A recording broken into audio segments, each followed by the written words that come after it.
Hey, everybody. Hey, can you turn me on? Can you turn my mic? Hello, hello, hello. We're going to plug that in. And this is like we got a 5-yard penalty right out of the gate. 5 yard. Well, you know what it was? It was illegal procedure. It was illegal procedure. No, right when we were going on, the cord that leads to Dave's mic popped out of the board. So, and I was watching your lips move, but nothing was coming out. Welcome to the show, everybody. Welcome to the Wise Guys. We're excited to be here. Right on the stream, David's checking in from 30,000 feet, somewhere between Portland and Los Angeles. He says, go Cougs. They're Springfield, Virginia. I think we're going to be hopping tonight because the Cougs are still undefeated. And you remember most of our show last year, we came on, we said we're still undefeated. Yeah. Yeah, here we go again. Yeah, 4-0. Still undefeated, ranked. They moved up 2 spots this week. So it's all good. Everything is great. Short week. So everybody's already excited. They got a Friday night game coming up this week. I love Friday night games, yeah. Especially conference weekend. Friday night lights. Don't mess with BYU on Friday night lights. Or at night. Or at night, period. Makes no sense. Wise Guys is presented by Brady Plus Eddie and Mountain America Credit Union. Wise Guys is distributed by the Deseret News. And look for our new podcast tomorrow, wherever you get your podcasts. Yeah, and please subscribe to our free wiseguys.com email. Go to wiseguys.com, subscribe to the email. When you go to the site, there's just, I was looking at it last night because somebody asked me about some of my favorite shows, and I picked a couple of them out for them. And I just scrolled down through all of the guests that have been on this show over the last 3 years. There's some amazing content there for you to go back and look at, and I'm certain you've missed some of them. And if you have, go back and listen. Go all the way back to Marie Osmond and listen to Marie Osmond. Yeah, good stuff. Libby Lloyd, I told him, was one of my favorite. That's right. When Libby came out, we had the guitar, my daughter, and we sang. And so there's so much there. So make sure you subscribe to the email, and then you're going to get updates on what's going on. You're going to get highlights during the week. The other thing is, make sure if you're live streaming with us on YouTube tonight that you hit the subscribe button. Or if you're watching it on YouTube again tomorrow or the next day or whenever, make sure you hit the subscribe button. The more subscribers we have, the more longevity we can have in what we're doing here. Hey, there's AA Ron W saying, hey, first time here, excited to see what you got. Go Cougs. Wait, AA Ron? Yeah, AA Ron W. I want to know, AA Ron, if you got that handle from the Key and Peele bit. I just want to know if he did it from the Key and Peele bit. Howard's in from Anchorage. There's Kyle in from Rexburg, Idaho, Covina, California. Provo MTC Travel Office. Zach, if you see Elder Charrington, tell him that he can't leave yet. He's still got a few more weeks of the MTC. But when he comes through, say hello. And, let's hear from everybody. There's Beaumont, Texas. We have an awesome show tonight. We'll recap the Colorado win. We'll hear from Kalani Sitake in just a couple of minutes. And then, as you mentioned, Blaine, there's football on Friday, which is almost like the day after tomorrow. And so it's super fast. It's going to make the week go super good and super, super quick. And we've got Doug Paisley on the show tonight. Yeah, Doug Paisley. Does it get any better than that? No, it doesn't. And it's like Doug is a star in his own right because he does drive the tour bus for one of the great bands and performing artists. But he's not just a tour bus driver. He's also Brad's dad. He's Brad's dad. And he's a good friend of ours that was so gracious and kind to us. The first time when you and I went back to West Virginia to cover that game, did some work from the sideline there, we met Brad, and he was just super kind to us. And he's a great West Virginia fan. It's going to be fun to have him on. Yeah, and he's not going to hold anything back. He's not happy with his team. Yeah. They've got some problems. We'll talk about it. Soccer star for BYU, Ellie Walbruch's going to join us in just a few minutes. They got a big week in the Big 12 coming up this week, and she's a national champ. So anytime we get national champs on our show, we're really excited about it. That's right. Women's hoops, and John Wardenburg is going to be here. John's got a long history with BYU basketball on both the men and the women's side. So it'll be really fun to have John. He's got great perspective on all things basketball when it comes to BYU. So he's on Dave Rose's bench, and looking down there at the bench a little further down is this freshman Jimmer. Right. And did he know he was going to be a star? We're going to ask him about that because now on his bench is Delaney Gibb with a lot of superstar potential. And so I think we can tell him that she's going to be a star. Yeah. She already is a star. The question is how big of a star? Can she have a Jimmer type effect on women's basketball?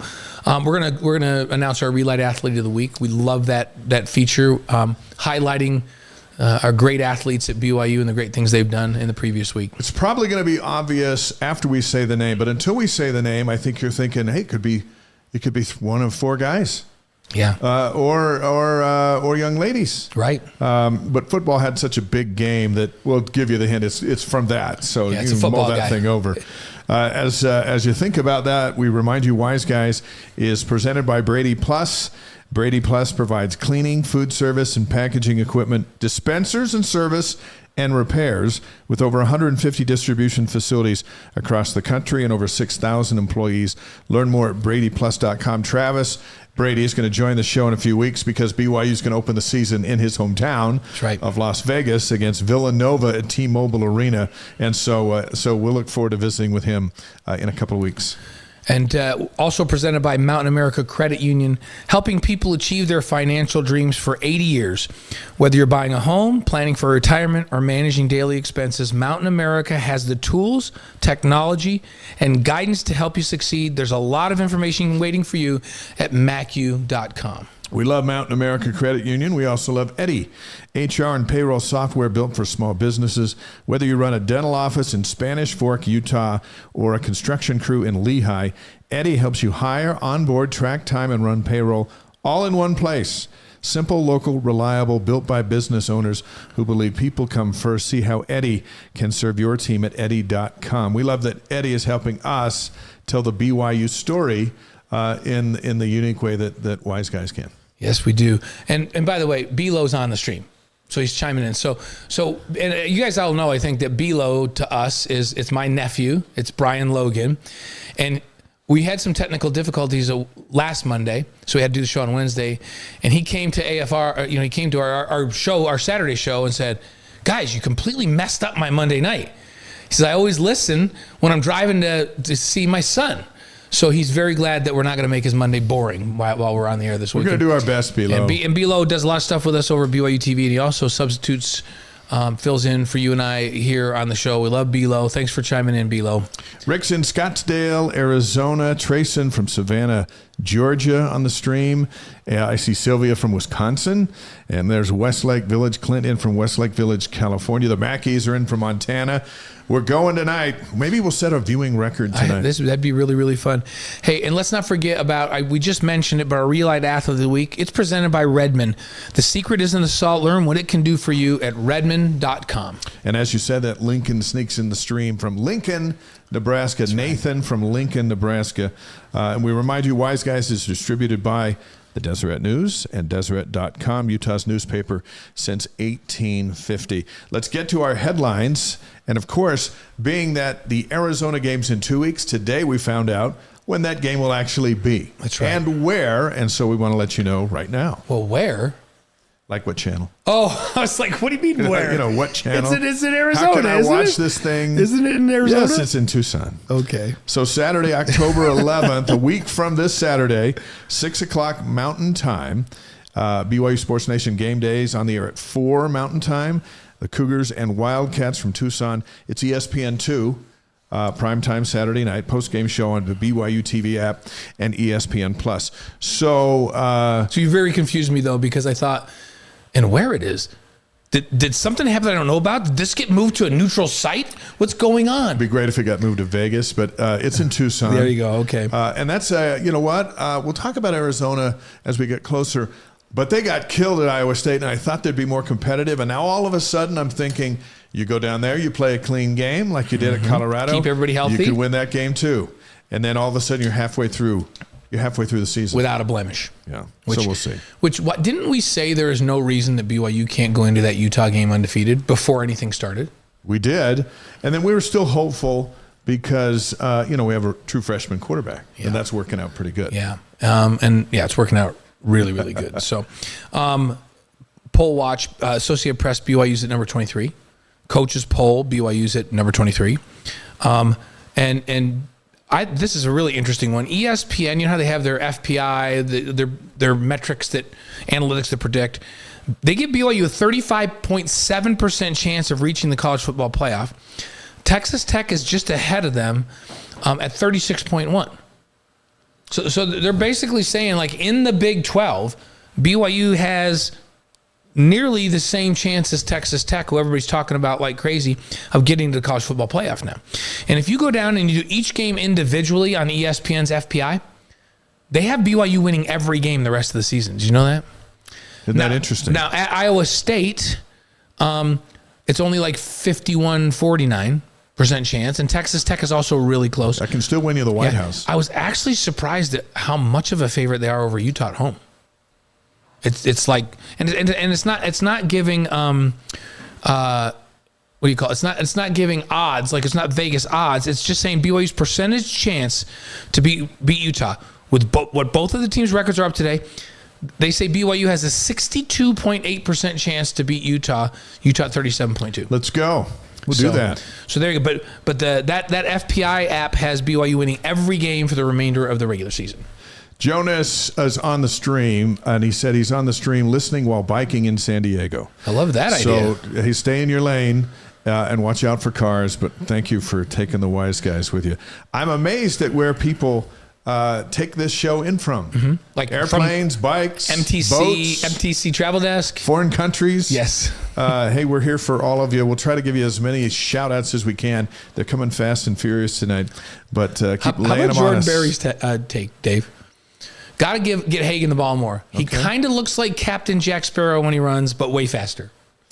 Like kind of arms and legs all over the place. I'm going to watch him running closer on Friday to see that. Now that thought has been presented. Maybe on AFR we'll make a graphic or something with AI where we'll put him in a Captain Jack Sparrow. You know, Captain Jack would be tough to tackle because you don't know where he's going. He might go leap out, hit something, and then an arm moves. He's got it. He's all over the place. Let's talk about Colorado and let us know what you thought of the game on the stream. Already seen some comments there. Here's what we liked in BYU's win. The Cougars answered adversity. Yeah. Down 14-0. Things weren't going right. They had to adjust to a bunch of things. And over the course of 4 quarters, they finished with more points. Yeah, and once they figured it out defensively, they were very good. Like it's like we look at it and go, well, they gave up too many points, but they basically spotted Colorado 14. Colorado came out and ran stuff that they had not run all year. They committed to the run early, especially to the quarterback run. A lot of zone read game. That's not what they've been doing. They've been throwing the ball like crazy up to that point in the season. And BYU put a bunch of stunts in to put pressure on the quarterback. And guess what? They did something completely different. And that happens less and less as the season progresses because you get 6, 7, 8 games in, you kind of are who you are. But that Colorado team is a very talented team, but it's a work in progress with so many new guys that it took BYU 2 series. And you know what would have really helped? If after the first series, the offense would have had the ball for like 5 or 6 minutes, they might have been able to fix it after the first series. But once they had some time to evaluate what they were doing, they changed their concept defensively. Back to some things they'd done against similar quarterback run teams in the past.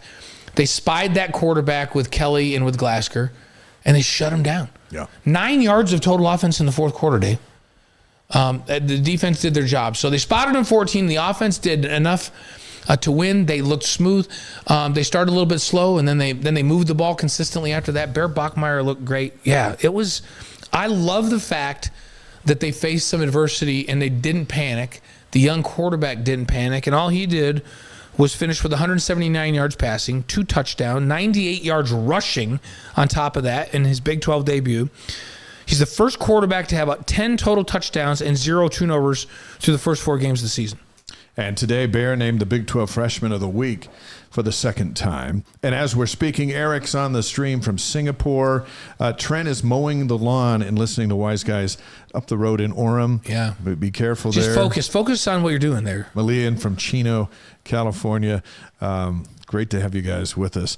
Here's what we didn't like from that game. The slow start. Colorado jumped up 14-0.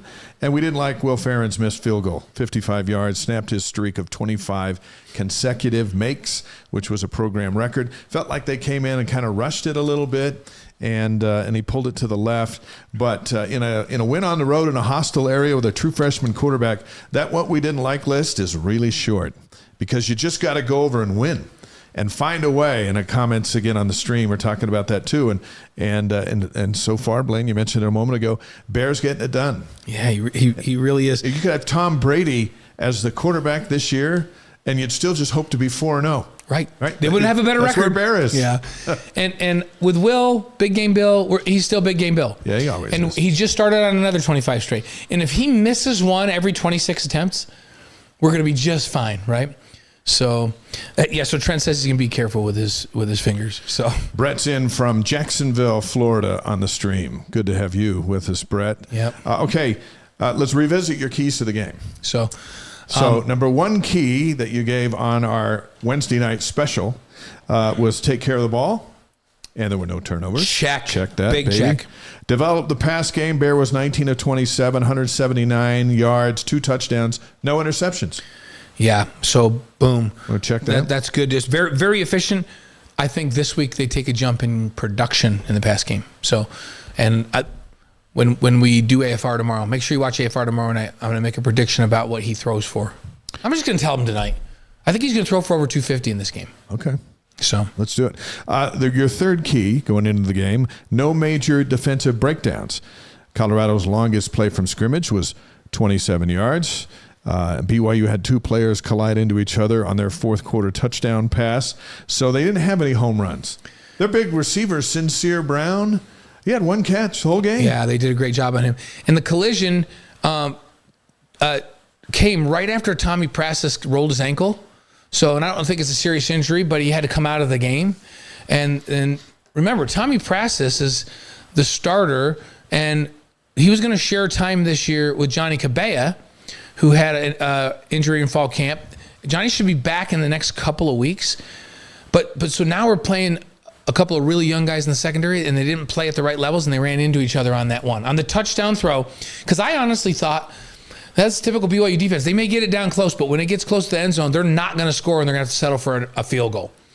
And unfortunately, they ran into each other. Things happen. They got a field goal. But you're right. No home runs over the top, and I'm going to give them a check for that. Check on that. All right. Let's see. On the stream, Sylvia, I thought that Colorado did better than I thought they would. They surprised me, but I was happy that the offense learned from their mistakes and were able to adjust accordingly and win the game. Eric, hearing a lot of chatter out there comparing last year that we had a lot of ugly wins but still got the job done because the team believes in themselves. This team seems to feel the same way. Yeah. And the thing I was most impressed with, this was the first chance in a Big 12 game to see Bear Bachmeier when things weren't just kind of perfectly. Think about it, he hasn't had to play from behind in any game this year. BYU's like the defense has just stymied people. And so this is the first time he's behind. I didn't see an ounce of panic in that young man. No. Not a bit. Not even when they blitzed. Just kind of held tight there. Scott says that we need to remember that CU nearly beat Georgia Tech, and Georgia Tech's now 5-0 and ranked 15th. It's true. Colorado's got no shortage of athletes. They just haven't been able to get on the same page. In the first quarter, they were on the same page, and then they got off the same page, and then they were just spotty the rest of the way. Right. And they came with a unique game plan offensively to start. When BYU adjusted, here's the thing. BYU has enough guys defensively out there that have been in the system now for 2 years. And they have played teams that run what Colorado ran in the first 2 series, right? Dedicated quarterback run game. So there was a body of work that a bunch of these guys have shared where Jay and Gavin and Justin and K-Pop, that whole defense could say, listen, guys, this is like SMU. So we're going to revert back. We know that this isn't what we thought they were going to do. We're going to revert back. We're going to defend them like SMU. And so they made an adjustment. Here's the problem for Colorado. They have so many new guys. They can't say, oh, this is how they're defending us now, and this is brand new that we just put in this week. They have no reference point to say to that team, hey, remember what we did last year when somebody did this to us? And that's why they couldn't adjust. So they couldn't. Once BYU adjusted, Colorado was done. And that's experience and believing in the system versus lack of experience and not really having a bunch of guys that have been in the system for long enough to be able to revert back. Brett's got a question. Any guess on how long Sione Moa will be out? Was worried when LJ took that shot to the hip and was down. We were all worried about that. And I think it's going to be a little while before we see Moa out there. Yeah, if I were to guess, I'd say probably 4 weeks. maybe. Four games. That's four games. Four, yeah. And the good news is that Preston Rex, who had a really good fall camp, and right at the end of fall camp, he got a high hamstring pull. And so those are tough, and they take some time. He really is just 100% for the first time this last week. Good timing. They put him in a couple times. He really didn't do anything. I think by this week, Preston's going to be ready to go. Now, he's a little different than Sione, because Sione's big time downhill, just going to crush you, right? Big block. Preston is more finesse running back. But the one thing they love Sione for is his ability to catch the ball in the backfield. You remember he had 3 catches in that previous game. Yeah. Preston is really good at catching the ball out of the backfield. And he also can run the regular offense and make people miss. He's just not a bulldozer like Sione is. So a little different, but he does give BYU depth at running back. When he needs some guys, right? LJ's going to take a lot of hits. And now Heaney's a big physical dude. So really what you've got now is, between Preston and now Heaney, the combination of those two kind of gives you what Sione is as an individual back, which tells you how good Sione is, right? Yeah. So I think that those guys, we got to keep them all 3 healthy now. But I think those 3 guys give BYU enough variety with what they're going to do that they shouldn't have a drop-off in the run game. Ellie Walbruch's going to join us in just a couple of minutes here on The Wise Guys. A star of the BYU women's soccer team, John Wardenburg's coming up, Chief of Staff for BYU women's basketball. And Doug Paisley, our West Virginia insider, is straight ahead tonight as well. Mountaineers and the Cougars Friday night. BYU Sports Nation game day starts at 6:30 Mountain Time on BYU TV and ESPN+. The first hour out with everybody at Cougar Canyon. Second hour in the stadium in our little perch with the exclusive warm-up coverage. They're kicking at 8:30 Friday night. Get a nap in. Wowzer. Because we expect all of you to be watching the post-game show around 1 a.m. when we're finishing up on a Friday night. Let's talk about the game notes in the series. Yeah, so the series is 1-0, which is interesting to me. Let me fix that. It's 2-0 for West Virginia, because I forgot about the game at RFK Stadium years ago. Oh, the one that we did. I forgot. Yeah, when Taysom Hill and Jamal Williams. Yeah. So we're down in the series. It's the third meeting. Just 1-0 as Big 12 members, but 0-2 overall. And I forgot about that Taysom Hill game. That was a game where you go back with Jamal Williams and Taysom Hill when we thought we had that game won. This is a game that BYU should win. They got more talent, and then they didn't. Threw a pick at the 2-yard line. Turn the ball over. So last meeting, West Virginia wins 37-7. That was in 2023. That was a beatdown. It was. But we're different now. And that was when I said, okay, this is what the Big 12 looks like. These guys are crazy physical up front. BYU's got to get more physical on both sides of the ball up front if they're going to compete in this league. That was a message that West Virginia sent. Guess what? They did. And in 2 years, BYU is very physical. Now it's the other team's going, BYU's crazy physical up front. Yeah, bigger, stronger, faster was what the battle cry was coming out of that 5-7 season. They got bigger, stronger, faster, went 11-2 last year, and they're 4-0 so far this year. And then you mentioned that game, back with Taysom and Jamal. So this will be the first meeting in Provo. So good luck coming to Provo, 2 time zones, and playing at 8:30 at night. Yeah, it's going to be. You know what? They're not going to get. They're not going to hear any swear words. Not going to hear any things that are going to make them feel uncomfortable. Right. Someone's going to give them some free ice cream. They're going to love coming to LaVell Edwards Stadium. The Mountaineers are 2-3. They're 0-2 in the Big 12. They got wins over Robert Morris and Pitt. Pitt's their rival, and losses to Ohio, Kansas, and then Utah beat them the other day, 48-14. BYU's an 18.5-point favorite. Are you surprised? No, because of the quarterback situation for West Virginia. Remember, when they won that game against Pitt, they had their planned starter, Nico Marchiol, and he's out. I just saw a thing today where he's out in Arizona this week getting another opinion from doctors. And so just look back to that Utah game last week, and they had Khalil Wilkins and Jalen Henderson both take snaps at quarterback. It's like they weren't even trying to throw the football. Now, they were able to effectively run the ball against Utah. Yeah. It was usually a pretty good run defense. They had 261 yards rushing against Utah. They're going to try to run to that and that's what they've got to do. Wilkins is a 6'3" freshman, and he went 3 of 6 for 63 yards and a touchdown. And then Jalen Henderson is a guy that didn't he went to A&M and things didn't work out for him. He transferred a couple years ago. He wasn't the starter.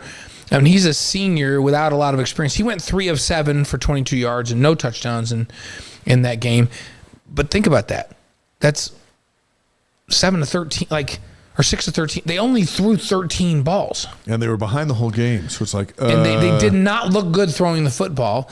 And so the game plan is going to be protect these quarterbacks and run the ball. If BYU can force one of these two quarterbacks to have to carry the team, West Virginia's got problems. The weather's going to be great, partly cloudy. High of 72 on Friday, low of 48. There's a slight chance of a shower as we get into the night. The uniforms will be a white helmet, royal jersey, royal pants with white trim. That should look pretty good under the sparkling lights of LaVell Edwards Stadium. Earlier today, as he does every Monday, Kalani Sitake, the head coach of BYU football, addressed the media. Let's take a couple minutes now and listen to his opening remarks. Monday's here, so that means we're on to the next week, and we're able to evaluate the game from last weekend up in Boulder, and have some really cool things that we can address, and some things that we need to fix in practice and meetings today.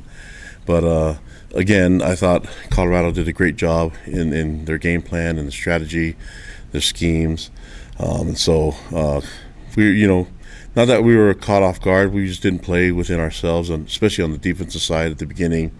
Made a lot of mistakes, but a lot of the mistakes happened because Colorado put some pressure on us. So I think I said after the game it was good. It was a good moment for our program and for our team to fight through some adversity and to find a way to get a win. And so I feel good about where we're at right now, and feel good about what we saw on film, and about what we can do and how far we can progress from last Saturday to this Friday. So one day less to prepare, which is fine.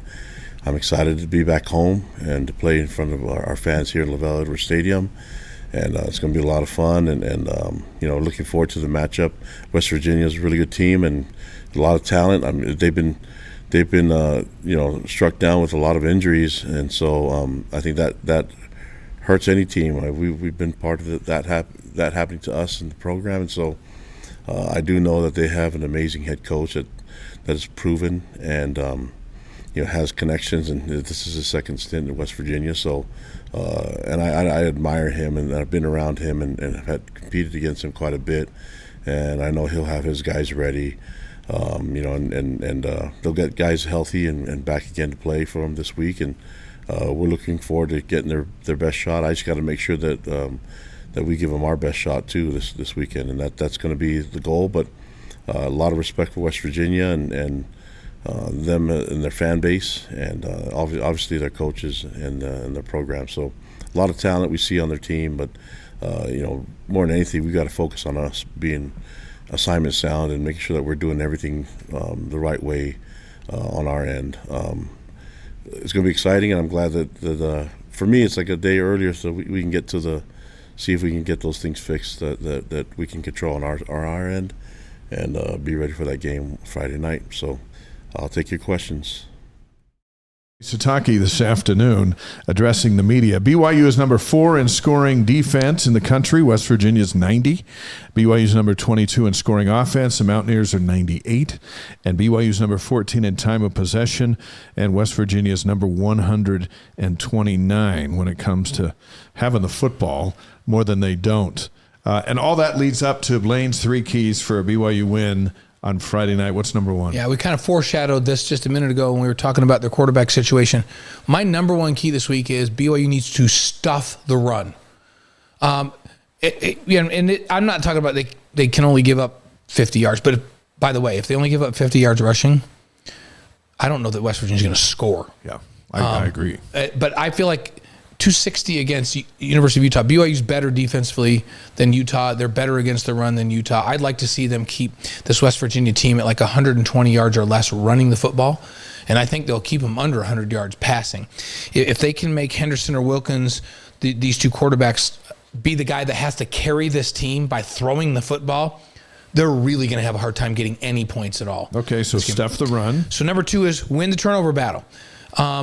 The one way a team that's a big underdog can go out on the road and stay in a football game is to get multiple short fields or even defensive touchdowns. So +2 or more in turnover margin, BYU runs away with this thing. Cannot be minus.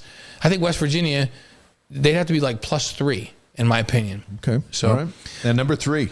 Yeah, run the ball early, which will lead to big plays over the top late for BYU's offense. So with LJ Martin and Preston Rex and now Heaney, establish the run against this West Virginia defense, get them feeling like they got to play more people up in the box. And I think this is the play where BYU gets some home runs of their own to chase Roberts over the top. And somebody talked about Cody Hagan, get Cody with those great wheels out and behind the defense, and Bear completes some deep balls in this one. That's only going to happen if they can run the ball effectively early, and then they'll play action late and get some big plays in the offense. All right, those are the 3 keys from Blaine Fowler on how the Cougars are going to win on Friday night. And then next Monday, we'll roll them back out, and we'll see how he did. Pensacola, Florida in the house on the live stream.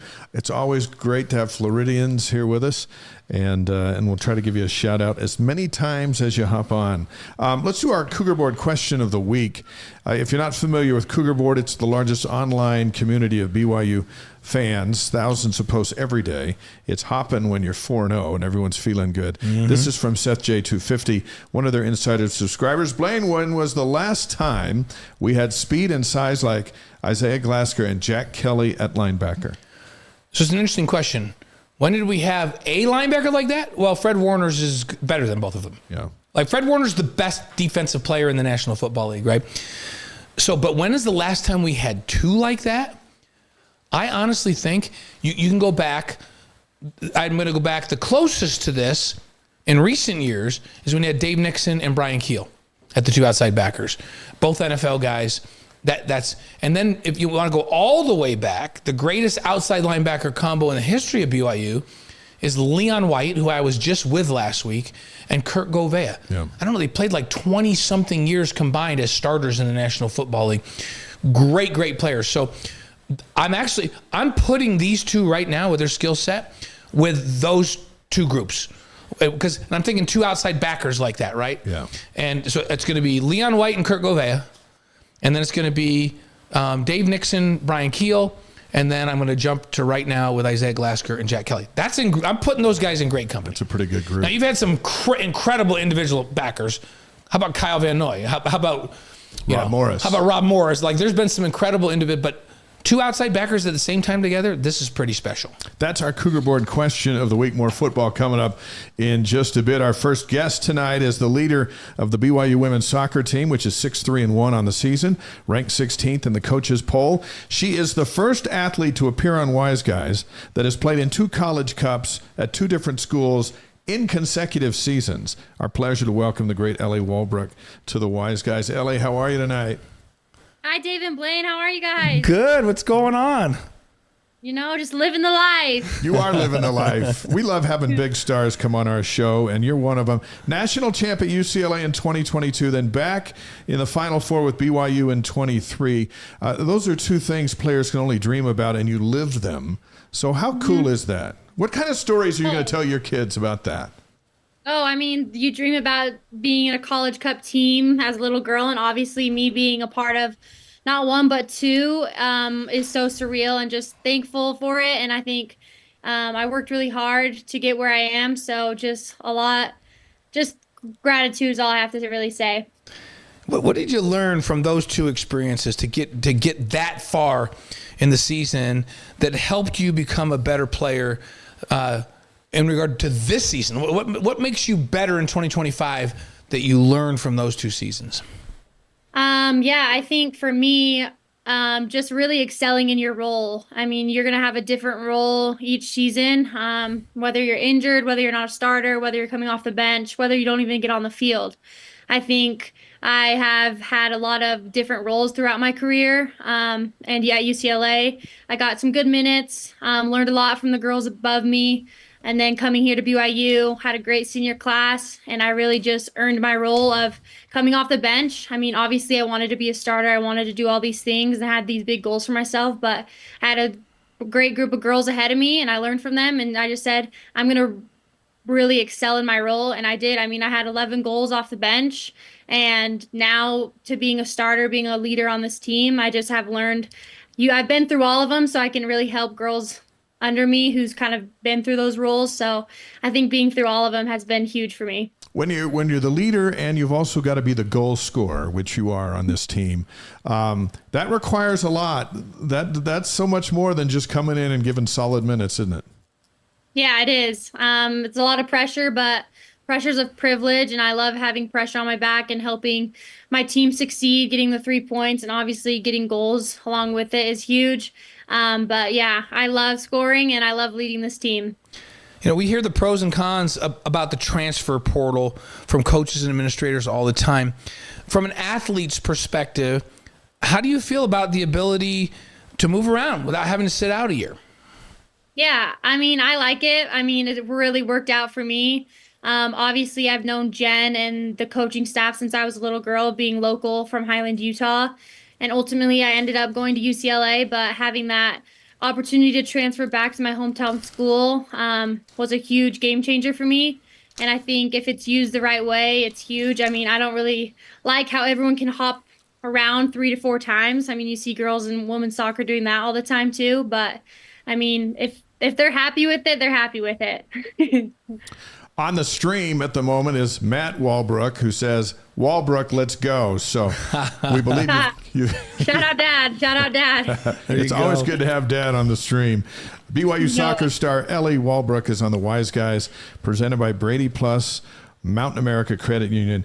And Eddie, your journey that includes those 2 Final Fours hasn't been free of adversity. And I know you've been asked this question a million times, so we'll ask it a little bit differently in hindsight now, especially as you're deep into this new season and your team's back in the top 20. But you missed all of last year with a torn ACL. You mentioned gratitude about being a leader and a goal scorer. How about gratitude to just be on the pitch at Southfield? And what does that feel like, having lost it for a year?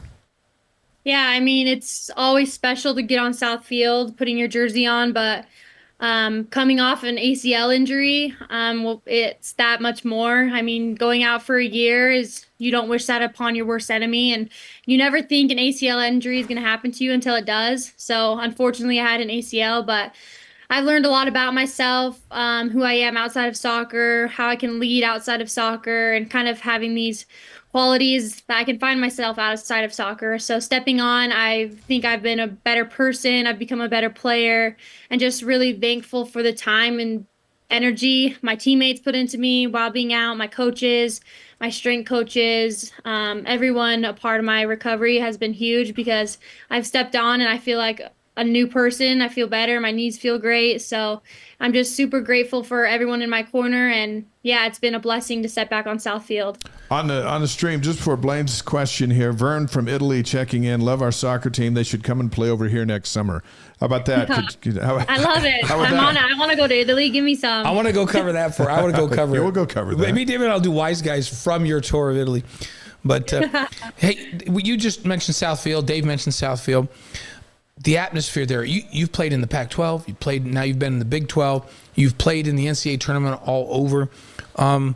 Describe the atmosphere that these fans create, including The Rock, for this team when they play at home, and what does that energy do for you as a player and the team in general? Yeah, I mean, Southfield has the best atmosphere in the whole nation. I think it's probably the best place to play. Obviously, coming from UCLA to Southfield is way better. I mean, we got millions of fans at Southfield where UCLA only got maybe 100. So just so much respect and gratitude for all the fans that come out, because as a team, like, it boosts us, our confidence so much, and we want to play for you guys, and you having energy makes us have energy. So it's something that you can't beat. I mean, playing Southfield, I've dreamt about it as a little girl, and also being on Southfield, like, it preps you for the NCAA tournaments, playing in big crowds, and that's what ultimately you want to do, is play at the highest level, and Southfield prepares you for that. You hit the road this week, so you're away from Southfield, Houston and Oklahoma State. What do you like most about playing games away from your home field? I mean, not a lot of people are for you, but as being BYU, we have fans all over the nation. And last time when we played in ASU, we had the biggest crowd they've ever had. And I want to say that is because we had a lot of blue in the stands. But yeah, it's a motivator. Obviously, the road games are hard, but we want to win those games, and it's important points for us. Ellie, that not only is your dad on the stream, but GeoBabe Montana, the handle GeoBabe Montana, and it says, "Love you, Ellie. Your grandparents in Montana." I love it. I have got the whole squad on here. The gang is here.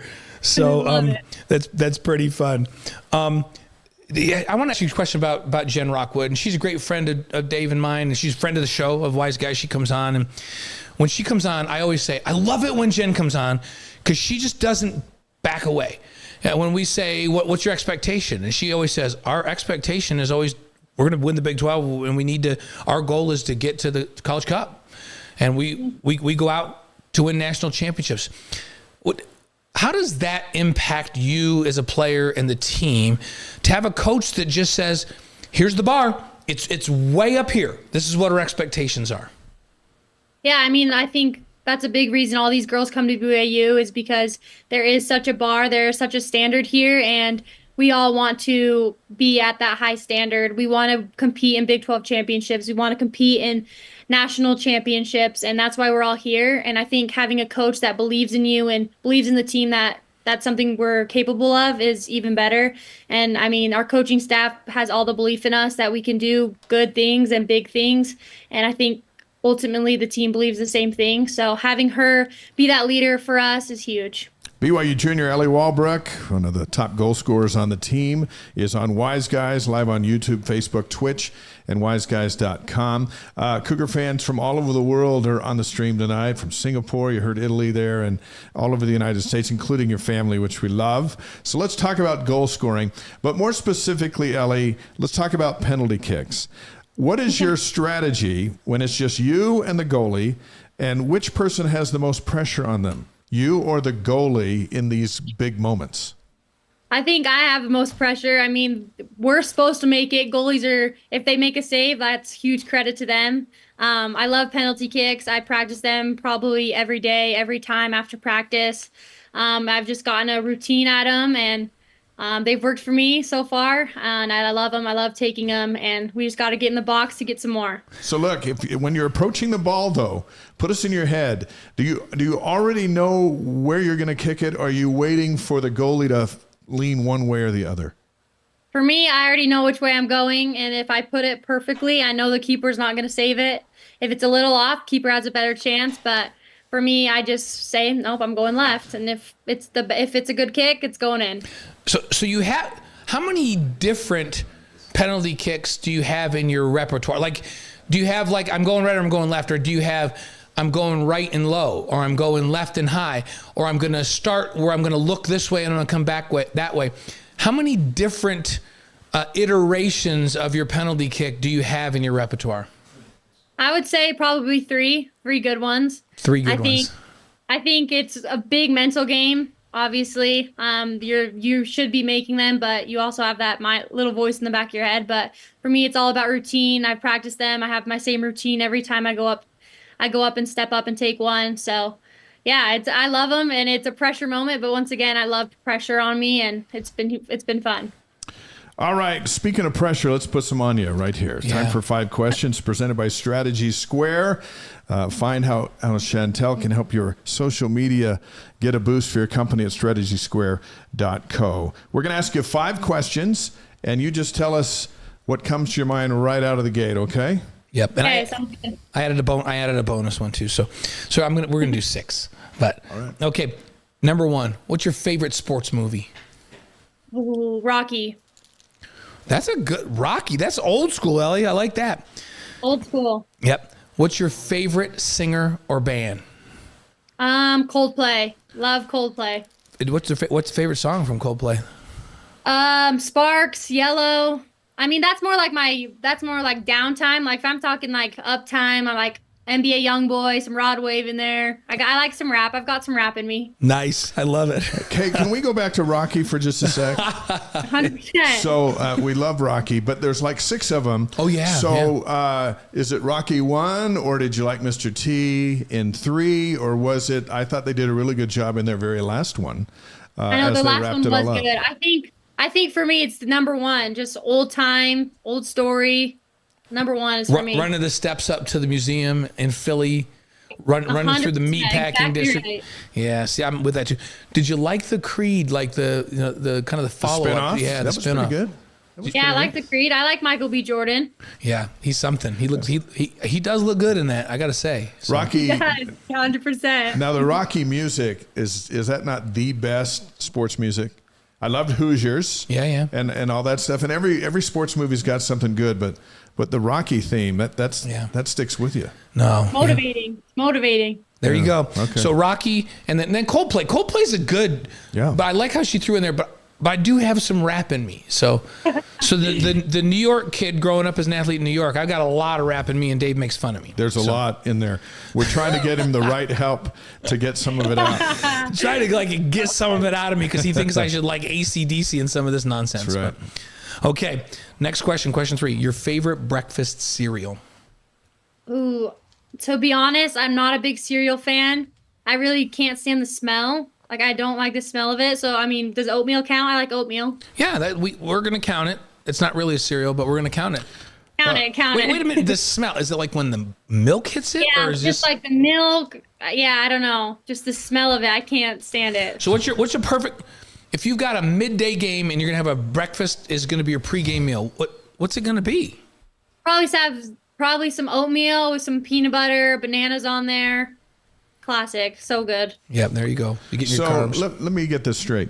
So you open a box of, let's say someone in your house opened up a box of Fruit Loops, and you don't just stick your whole face in that thing and just inhale the aroma of all those fruit flavors and stuff. No, I think it's more of like when it's like with the milk and okay, like when the milk interferes. yeah, it's Yeah, just okay. like All right. my dad, sorry dad if you're on here, he likes Honey Smacks and like the smell with the milk is so ooh. That You doesn't know, work and for you you. know what? All I right. get that because Honey Smacks is just not even a cereal.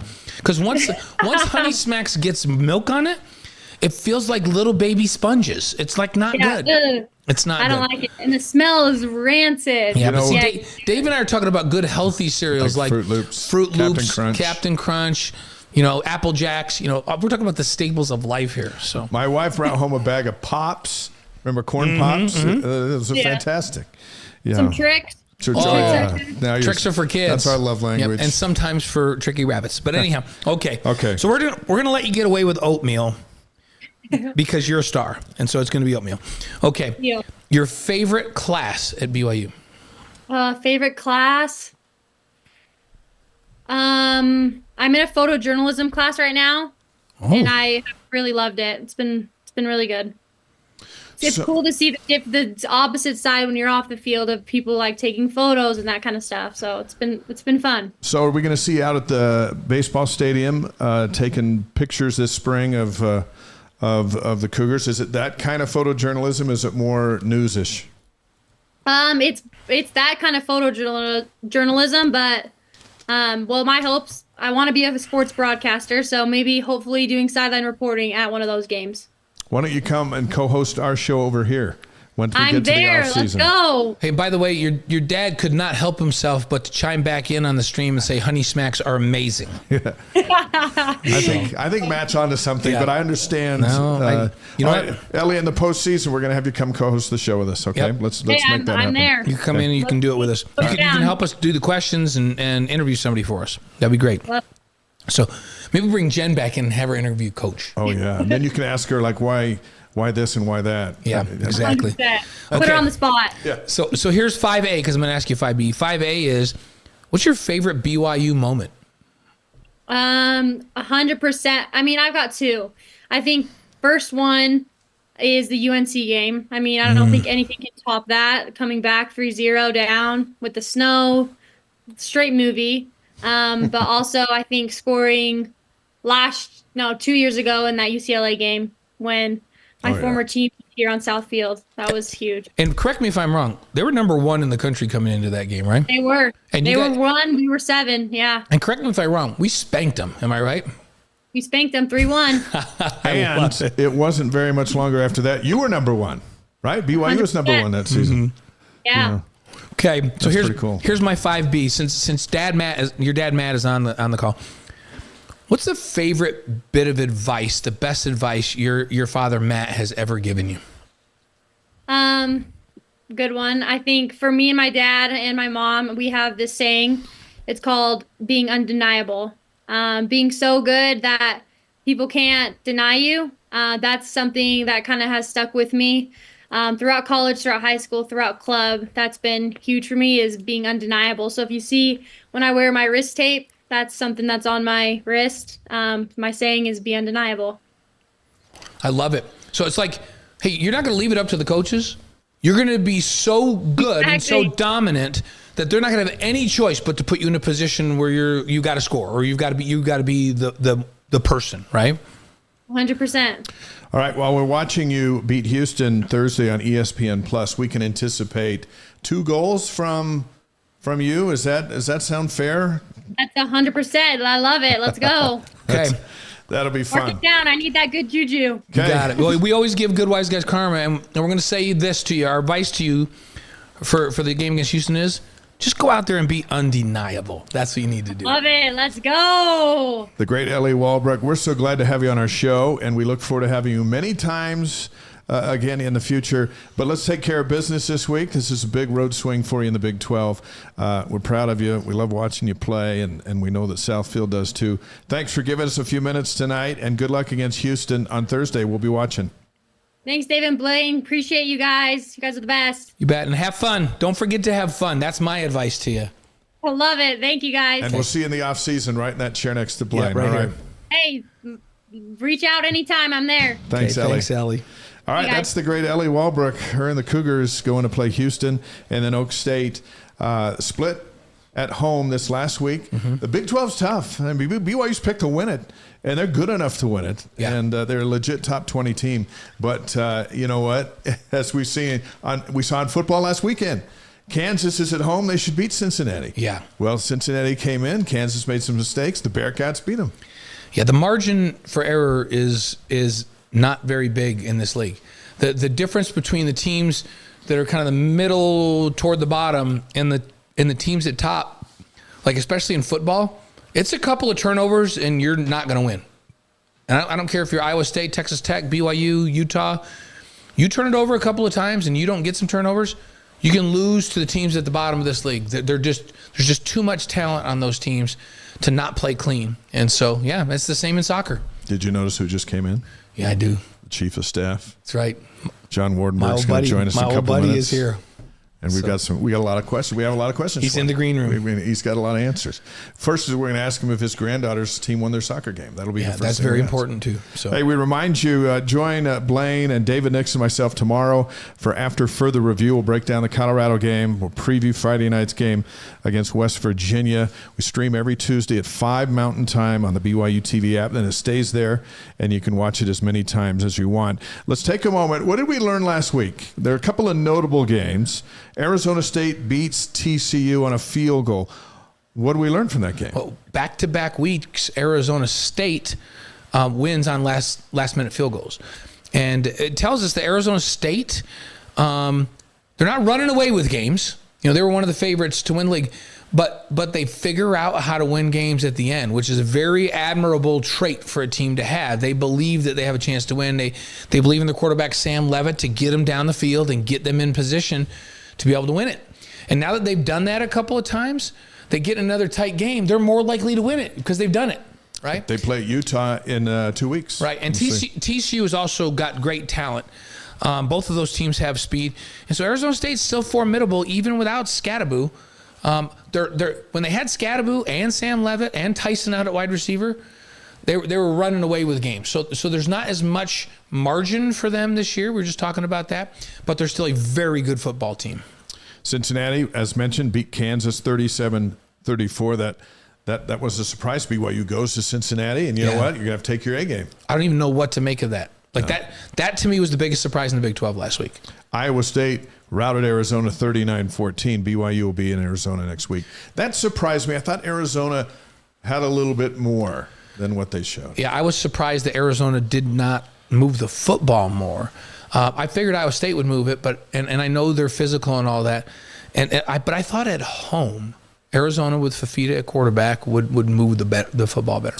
This week in the Big 12, Utah and Arizona State have byes. Friday night, West Virginia at number 23 BYU at 8:30 Mountain Time on ESPN. Saturday, Kansas State's at Baylor at 10 on ESPN Plus. Iowa State, they're number 14. They're at Cincinnati. That's going to be interesting now as the Bearcats see what go Cincinnati home. does. That's at 10 a.m. on ESPN2. And then 11th ranked Texas Tech at Houston. Both those teams undefeated. That's at 5 o'clock Saturday night on ESPN. Houston's been one of the surprise teams of the conference so far.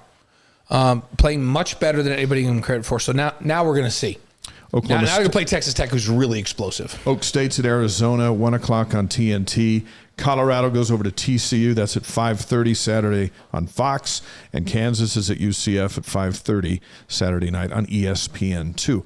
By the way, Johnny Harleen announced on his X account or Twitter account, he'll be playing the national anthem on his guitar before the BYU-TCU homecoming football game on November 15th. Now, you can see our Wise Guys interview with Johnny playing and singing with his guitar at wiseguys.com. That's going to be awesome. And I believe, because, sometimes we're on the air long enough to show the national anthem. Mm-hmm. I see no reason why that won't be live on BYU TV. That's a week when we should show the national anthem for sure.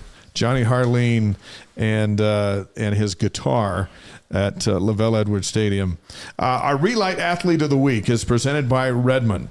The secret is in the salt. Learn what it can do for you at redmond.com. Tonight, Wise Guys is proud to honor Isaiah Glasker. On Saturday, Glasker included a spectacular 22-yard sack early in the fourth quarter. He also decleated a runner in the game that made us all go, wow, as we were watching the green room. And then Blaney had the game-sealing interception with 50 seconds remaining to preserve BYU's 24-21 win there at Colorado. Yeah, if you remember, Glasker also had an interception at the end of the Alamo Bowl against Colorado, where he got up and did the Deion shuffle. You remember that? Yeah, right in front of Deion. In front of Colorado. That was great. Yeah, that was scary. He was the Alamo Bowl defensive MVP. 6'5", 240 pounds, a junior from South Jordan. He's a beast. And he's really developed. He's gained 40 pounds since he came to BYU and hasn't lost an ounce of speed. We asked Jack Kelly what Glasker has that allows him to be so effective, and his answer was this: everything. The question should be, what doesn't he have? Right. His skill set is just so off the charts, and then he's relentless with his pursuit and all of that. For his career, 20 tackles for loss, 5.5 sacks, 4 interceptions, and a pick 6. That was against Arizona last year. Played on both offense and defense at Bingham High School, served a mission to Montevideo, Uruguay. His dad, Stephen, played baseball at BYU. His mom, Melissa, played volleyball for the Cougars. His cousin, Legend Glasker, dynamic receiver at Lehigh High School, has committed to the Cougars as part of their 2026 class, which is ranked the best in program history. Isaiah Glasker is our Relight Athlete of the Week, presented by Redmond. The secret is in the salt. Learn what it can do for you at redmond.com. Way to go. Way to go, Isaiah. Our next guest has been a part of BYU basketball longer than anyone on campus, as far as we know. First as an assistant with Dave Rose, and then with Amber Whiting on the women's side, and now with Lee Camard. First met him when I was a sports writer for the Provo Daily Herald when he was the head coach at Payson High School in 1988. A pleasure to welcome now the chief of staff of the women's basketball program, John Wardenburg, to the Wise Guys. Hey, welcome. Thanks, Dave. How are you? Elaine, it's great to see both of you. What do you think of our lair here? This is big time. This is man den right here. It really is. I was trying to think when I knew you were coming on. I thought, how long have I known John? I think it's been. What's the first year you were at BYU? Oh man, 2001. So I think we met that year in 2001. 2001. So 23 years for us. Yeah. That's wild. It's a crazy deal. How'd the soccer game go? Actually, my granddaughter got sick, so I didn't even have to go today. Now, I will tell you that if they could just kick the ball past the midfield line, it would have been a victory for him since this season has been, I would say, long for him. Rebuilding is a rebuilding year. Rebuilding, yeah. Those happen. When Jimmer arrived in 2007 as a freshman, did you see any superstar potential in him, or was it more developed at BYU in the coming years? What we saw, as a staff was a young man that he just wanted to play basketball. He played. He wanted to be better. He put the time in. I don't think anybody realistically would ever thought that he would win all the awards that he did. But, we knew he was special in terms of shooting it and playing. But how good he became was straight Jimmer and just he desire to win. And during that ride, I mean, could anybody on that staff have imagined the national attention? He became literally a national phenom. Yeah. I'll never forget, end of the year, Dave coach always talked to every player and wanted to have an interview with them. And Jimmer came in, he had, a sheet of paper like you guys here with stuff written on it. And I thought, oh my gosh, he's out. In this day and age, probably would have been out. Yeah. Right. And he had written down about 7 goals. And when Dave came out with Jimmer, I mean, it was all good. And Jimmer accomplished every one of those 7 goals that summer. Changed his body fat, lowered his body fat, shot X amount of shots, just did everything he could to become better. And, the results are there. Well, now fast forward to right now. Delaney Gibb arrives last season as a highly touted freshman out of Canada. What did you see, and where do you think she can go? Well, I think the sky's the limit for her. I think she had a great year last year. She's also one like Jimmer that just has an absolute fantastic work ethic. She's in the gym every morning before practice. I thought today, I told Coach Kamar that I thought today might have been her best day just in terms of leading both defensively and offensively. But we believe that Delaney could go wherever she wants to go because of her work ethic. It's interesting because when we talk about the it factor with players, it always seems to start with they just have this undeniable work effort, this work ethic, and they just want to win and they want to be great. And you mentioned first thing that Jimmer had that. Now you're telling us Delaney has that. What's it like to be able to work with players that have that it factor? Oh, that they're in the same boat with you. They will know that as a coach that, hey, we've got these girls or these guys, and all they want to do is win, and they're going to do whatever they can to do so. And that's as a coach, for me anyway, I just speak for myself, having that opportunity to coach those kids. It's just great. I don't know how to describe it in terms of just the proper adjectives, but it just is fantastic. That they're there with you. Well, Lee Camard is another player you coached when you were with Dave Rose's staff, and he had that look about him too, didn't he? Yes, he did. I mean, was telling our staff today that Lee I went and saw him as a junior. I thought that probably there was no way we would get him. His whole family's Arizona State Sun Devils, and just kept after him. Our staff kept after him. Summer of his senior year, I was at every one of his games, every one, and wrote a letter because back in the day, you couldn't have any contact with him. So I wrote a letter every day that I saw him. And then we had a 5-day break in July, mailed all those letters to him. Then there was another 10-day recruiting period. Every game, there I was. And when we went in the house, Dave and I, the first thing Lee's mom said is, "Coach, do you not have any life? Look at these letters." But Lee had that deal. He had that it factor too. All he wants to do or wanted to do back then is just win. Yeah. And this name right here was so important to him. And I just think it's one of those things. You know, I'll tell you a little story. I don't know if we had a fireside last night for all the athletes, student athletes, and Tiger and Bear came out, played their guitar, and sang a song.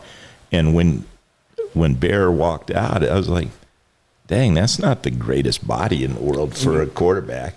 But he has that I'm sitting up in a music hall just watching this kid, and you can tell, there's no doubt in my mind why he won that battle.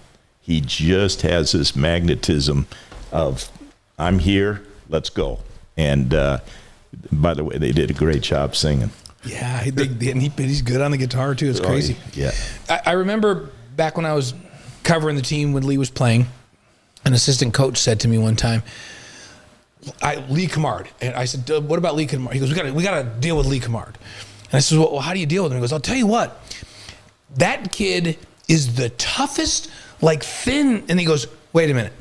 I said to catch myself. I was going to say he's the toughest, like skinny guy I've ever seen. Yeah. He's the toughest guy I've ever seen. Yeah. So he was going to qualify it by he's like kind of thin. Yeah. And then the coach took it back and said, no, he's tough as nails. How did he get that toughness that he has? And does that come out when he's coaching this women's team? Oh, there's no doubt about it. It's one of his, when you say it factors, it's one thing about Lee is, first of all, he loves BYU, loves it with all his heart, and he loves these girls and wants them to be successful on and off the floor.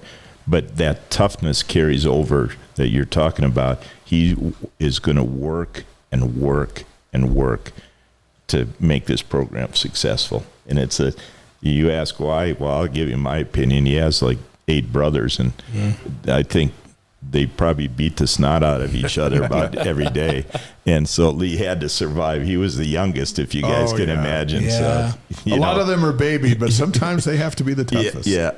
So, but it carries over. It sure does. BYU Chief of Staff of the women's basketball program, John Wardenburg's on the Wise Guys, presented by Brady Plus, Mountain America Credit Union, and Eddie. Now, when you were here with Dave Rose, there was no such thing as Chief of Staff. No. And now there is. And so what is that like for you? And are you totally surprised at how the elements around this game now have changed so much where you are a Chief of Staff? Yeah. I would tell you, Dave, that if we collectively, all of us, put together a bingo card 4 years ago, this is how college athletics was going to be, I don't think we'd have 3 right. And I'm including the star in the middle. You know what I'm saying? Yeah. Hey, that's a free one. We still wouldn't have hit 3. You know, I'm just very fortunate to be and blessed to be able to still be a BYU.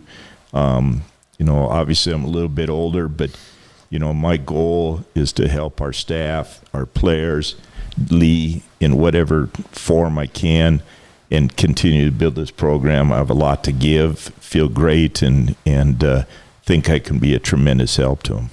Michael on the stream says, John saw a video of the women's basketball team, and you looked like you were really enjoying your time with them. Oh, I am.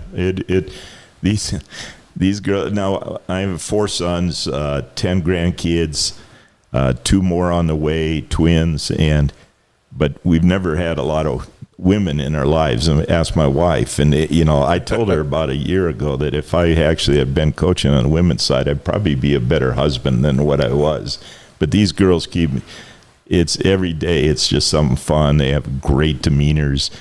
I've learned a lot about social media. It's kept me going. There's no doubt about it. Let's talk about these girls that you're referring to. And let's start with Delaney Gibb. Mm-hmm. She's back as the Big 12 reigning Big 12 freshman of the year, bronze medalist for Canada's senior national team at the FIBA Women's America Cup. What do you see her role as with this squad this season? Well, she's obviously the bullseye on our team, and just continue doing what she does offensively. She is extremely good defensively also. So, just be a leader on the floor, off the floor, and continue to work on her game, which we talked about earlier. She does.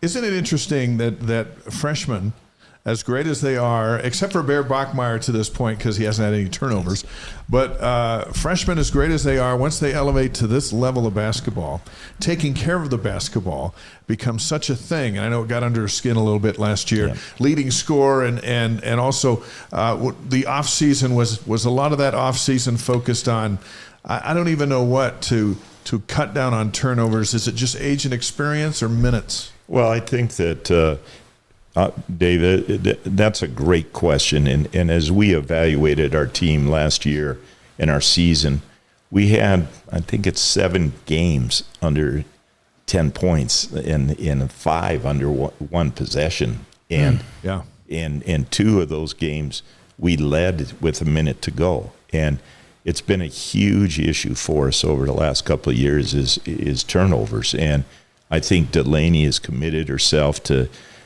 work on that. She knows that's a part of her game.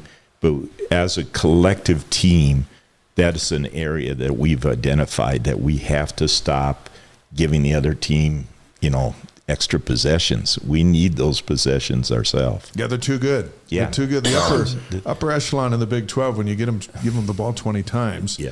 no one's going to beat them. No, it's hard. And we've, I heard you guys when I walked in talking about football league. Yeah. Well, I'm going to tell you, just like the men's basketball team, the women's basketball league in the Big 12 is you just can't afford any team here have 20 possessions to start the game. You just can't do it. And we know that, and it's a huge priority for us. One of the things that we noted last year, last couple of years, as BYU moved into the Big 12, it seems like every team in this league has size up front. And we'd call some games and go, man, BYU's just a little undersized in this matchup. BYU's just a little undersized again in a game we did in this matchup. What did you guys do to address that in the offseason? Well, we brought in one girl in the portal, a girl from Germany, actually, that really she can catch anything, and she's taller, a little skinny for, really, but her size gives us an opportunity. She can really run. The other person we brought in is a young lady named Bball that actually played the last 4 years in high school in Japan, but she's from Nigeria. 6'3"? 6'4" plus, Yeah. and she's really, really athletic. And she's every day gets a little bit better. The first day, in all candor, the first day we went out and practiced, and she set about 50 illegal screens, and That's a good thing to tone down, right? Yeah, we can work through that. But the biggest thing about that is that FIBA basketball is a little bit, more physical. Yeah. There's different rules. It's like the Detroit Pistons. Yeah, well, I'll tell you what, she set a screen today on one of our practice players, and his head jerked a little bit, and she didn't move, and he did, and she's going to be I think a crowd favorite for us. So those two are really helping us, and then Heather Hampson has made good stride, and so we feel we've done a good job of addressing it, but still need to continue to get bigger. 6 freshmen plus the return of a healthy Ariel Mackey-Williams, which was a huge loss last year when she went down.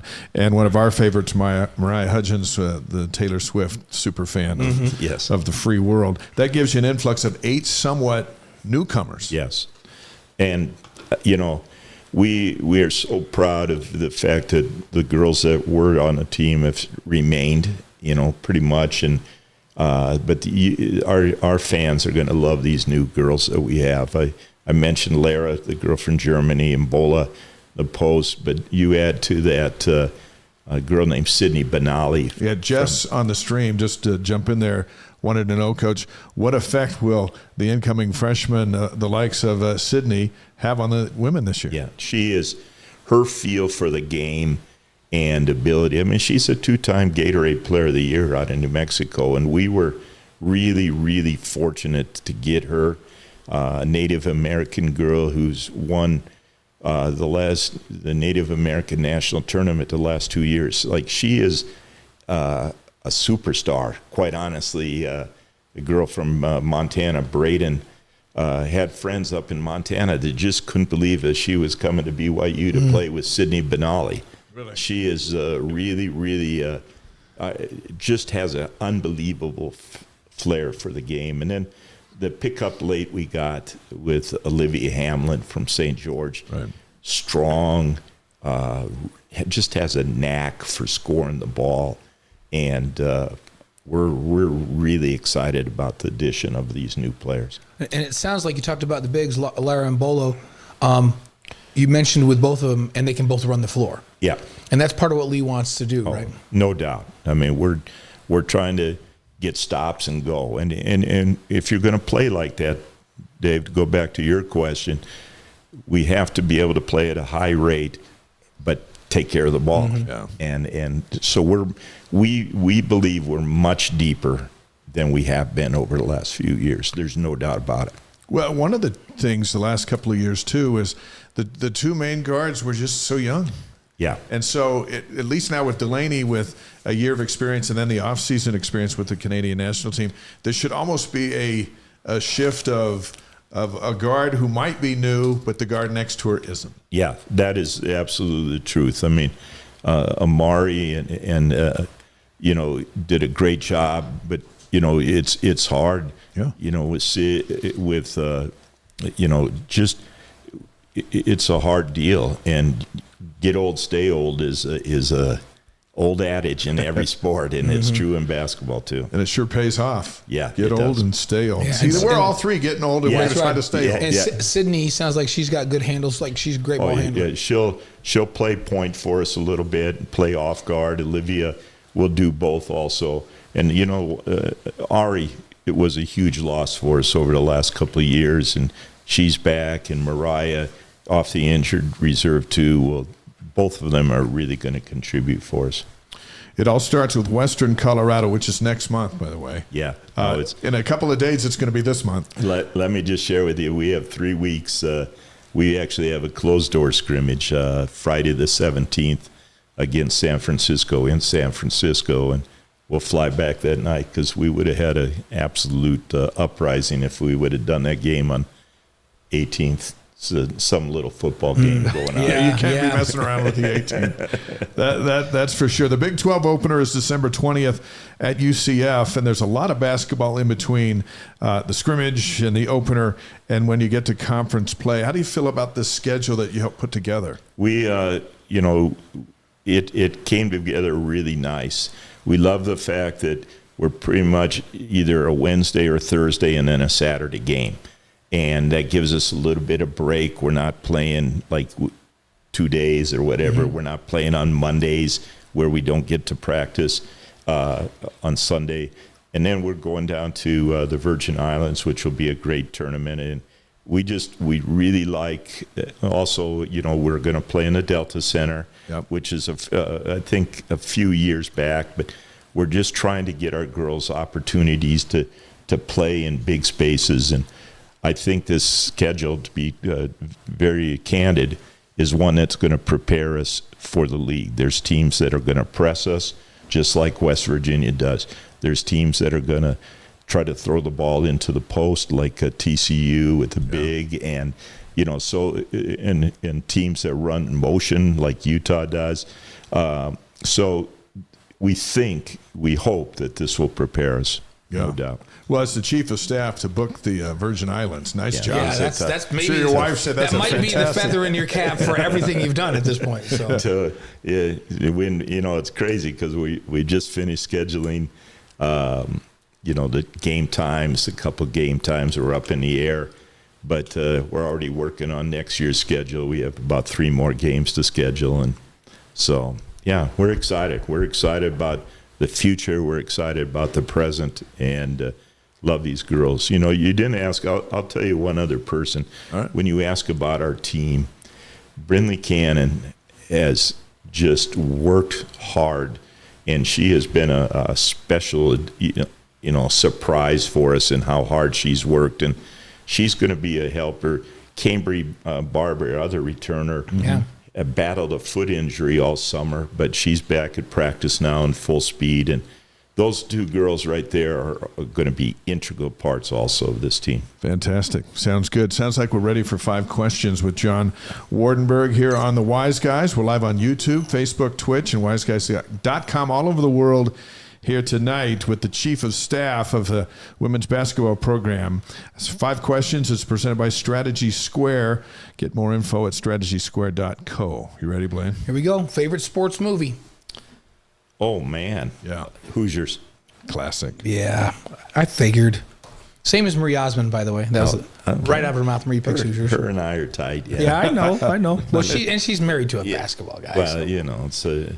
it's a face like this, draws women. Oh, like yeah, absolutely, like Marie. Marie, yeah. So, okay, so now favorite singer or band?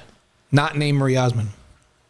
I'm going to go back. Three Dog Night. Three Dog Night. Wait, what's Three Dog Night's best? Blinded by the light, right? No. Three Dog Night. What One goes up must come down. One is the spinning loneliest wheel. number. Well, that's the one. One is the One loneliest is number. the Yeah. loneliest Three number. Dog Night. That's our first Three Dog Night. First concert I've ever been to. Was it at the Marriott Center? Or was it Salt No, Lake? back in Wisconsin. So Three Dog Night. Wisconsin? We're like 3.5 years into this thing. Nobody's come with Three Dog Three Night. Dog Night. Milwaukee Summerfest. Wow.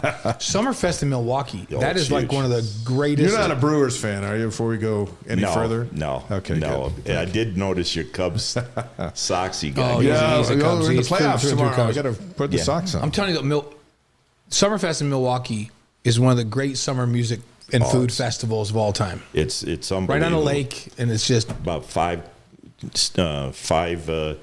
concerts going All on the at time. one time. Plenty of bratwurst floating around and some other that's where I fell in love with Faith Hill for the first time. some other yeah. beverages going on there. Faith Hill and Tim McGraw were singing together. Oh, that big time. amazing. So, okay, Three Number Dog 3. Night it is. Favorite breakfast cereal? Captain Crunch. Classic. That's his. Yeah, Captain Crunch. That's his. I Wow. had some this morning. You know, No Crunch Berries, just a plain Captain Crunch. Oh, just plain. Just go. That's Dave too. you can come on this show whenever you want. No, that's a little messed up, I think. Keep So. just pouring it in. Yeah. No, No, you there's get about- the You can't eat it too fast or you wrong? lose the roof of your Captain mouth. Crunch with Crunch Berries. You eat out all of the crunches, and you save like 4 huge bites of nothing but berries for the end. No, Captain Come on. Crunch. We take Oh, it wow. straight. It's messed up. Okay, your favorite coaching moment? This could go back to your championship teams. It yeah, could go anywhere. I've just really been blessed with opportunity to coach wonderful young men and young women, and I would probably say my favorite would be winning a state title with Pineview back in the day. Yeah. But there are so many great. The problem is that in this coaching business, it's a sick world that I don't remember many wins, but you remember a ton of losses and what we could have done better. But probably the state championship at Pineview High. Pineview High. Good deal. And it is amazing how many things you remember, the details of games you coached and played in. Isn't it crazy how that stuff just comes back to your memory? We walk into gyms and travel around, and that was cool, and this is cool. It's been I've been blessed, really, really blessed. Hey, Sylvia from Wisconsin says Three Dog Night song is Black and White Shambhala. Yeah. Oh, yeah. One Sylvie is- knows. Yeah, She knows. She knows. She knows. Okay. She probably was there. She may have been. She may have been. And last one, your favorite BYU moment? Favorite BYU moment. That's a tough one because there's some great ones. Probably when we. Gosh dang, that's a stumper here. I would say that probably. I'll just say, actually, when I actually got hired, I don't know if that's fair. No, that's fair. The first time and the second time, that just to have the opportunity to come back to a school I love and represent a religion and a church that has been so great for me, and those two times have been high. That's very cool. Fantastic. We look forward to seeing you at the Marriott Center and running this thing and helping Lee. Yeah. And I know you're a great resource to him. You're a great resource to Amber. You're a great resource to Dave Rose. Yeah, I've been blessed. I'll tell you the one thing I have been blessed extremely Will, is the opportunity to work with so many great coaches, from Steve and Dave to a guy named Barrett Peary. Right. Yeah, we know Barrett well. Yeah. Probably one of my favorites is a guy named Todd Simon, who I worked with Sure. at Southern Utah, and just a great, great man. And he's now at Bowling Green, but we won the first Big Sky title together, our team down at Southern Utah for their first championship. And I worked with my son for a couple years, and that was fun too. I thought blessed to help Amber and really blessed to help Lee now. So. Well, we're glad you're here tonight. Thanks. We appreciate our association, and it's been decades in the making, and we look forward to another year together following your team. Thank you for being here. I'd like to have a man den myself, but I don't know if I have enough time to put all this stuff. Do you think we put this together? Professionals put this together. Professionals, like Jack had the vision. Our partner and executive producer put this whole vision together, and then This is big time. yeah, Really it's really fun. John Wardenburg with us tonight. Thank you, John. Yep. Thanks, Appreciate John. it. We'll see you over at the Anytime. Marriott Center. Anytime. You got it. Thank you. Fantastic. Great stuff, and we look forward to the women's basketball team this year for BYU. We met our next guest on the sidelines of the BYU West Virginia football game in 2016 in Landover, Maryland, and we've been friends ever since. Not only is he an avid West Virginia fan, but he's also busy keeping an eye on his son, country star Brad Paisley.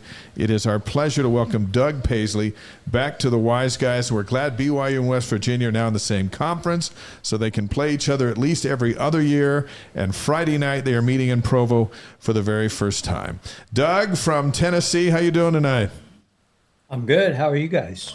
Good. What you was? I got a U.S. I thought we were going to see a West Virginia hat, but you got a United States hat on. Oh, you got the West Virginia shirt. Oh, okay. Okay. Yeah. We knew there have to be some Mountaineers pretty close by. Hey, the first time we met, West Virginia beat BYU 35-32 back in 2015, 16. Last time you were on this show was just before the Mountaineers routed the Cougars 37-7 in 23. So some trepidation to have you back on tonight, but our friendship is greater than that. So how do you feel about your team coming into this one? You're going to get us this year for sure. Really? Why the doubt? Why the doubt, Doug? If you didn't see our game last week We saw it. or the week before, surely you guys don't think that we have a chance, especially out there, especially in, you guys have a tough place to play, right? It's been tough, and then BYU's been really good at night. They're like 32-4 in their last 36 games At night for whatever reason, and they've got this one late at night. It's going to be a 10:30 start time. In your world, maybe 9:30 in Tennessee. But Rich Rod is back. Can he get it back at West Virginia? Can he? Where does he start to do that? Well, I think each team that he's gone to, whether it be Michigan, although that didn't work out well for him, or Arizona, it takes him a while to get his feet back on the ground. In this case,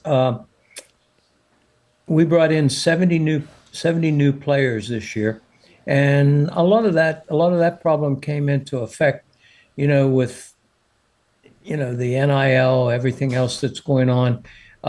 And Rich, I guess, didn't want to keep some of the guys we had, which disappointed me because we had two really good guys, two West Virginia boys, the Clement brothers, that went to Clement, I think they pronounce it, went to Illinois. And I think if you recall, the last time we played you, Hudson Clement was like a redshirt freshman, and he caught, I think, 5-6 long passes against you guys.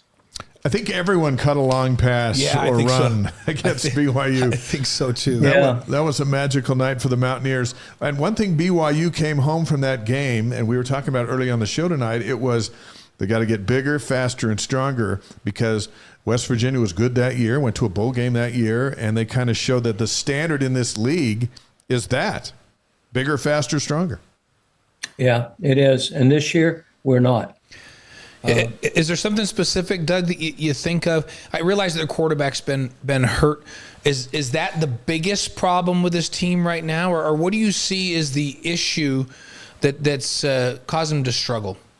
Well, I think it's basically one starter back from the O-line, from the offensive line, and he's hurt. Landon Livingston, he's a good center, and he's not out for the season, but he was hurt the last 2 games, and I think that's one of the problems. The O-line, our defense is much better, although we didn't show it last week or the week before, for that matter. But in the Pitt game, the defense was awesome. Yeah. Our quarterback, I don't know if you saw that game or parts of that game, but he took out the starting quarterback, put him back in, and when he came back in, he was on fire and brought us back. And of course, we won that game in overtime. And that's a big game for us. But who's your biggest rival? Utah State? Utah. Yeah. Utah? Yeah, and then we know Pitt's yours, right? Yeah, Pitt is ours. It's been going on forever and ever. So, and you see I'm wearing black. Yeah. We don't have a lot of black shirts, but I do have one. I should have put like the black stripe, the black ribbon across it. I'm thinking that we might only win 2 more games, and yours is not going to be one of them. And I've become a BYU fan mostly because of you guys, but also because of the brand of ball that you play. You play great ball, and I like your coach. I like his approach to the game. I'm sure he's close with his players, and I'm hoping that Rich Rod gets close to the players like he used to. At this point in time, I'm not sure right now.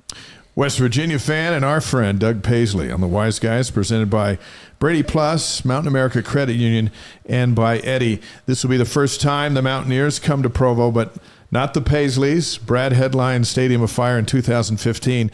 And the band and the family come to Utah every other year, it seems, to perform in front of huge crowds.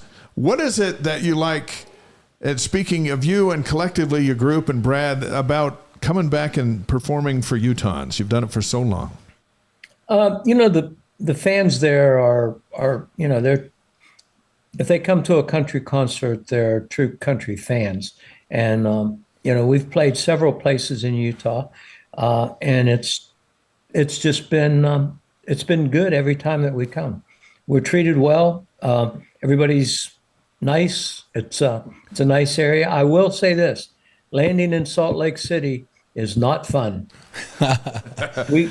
We fly private a lot, and luckily we've got at least 2 really good pilots. And we came in a storm the last time we played at the amphitheater, and I want to tell you, it was bouncy coming in. Remember, so Diane and I were there, and we were waiting for you, and we were sitting in our seats.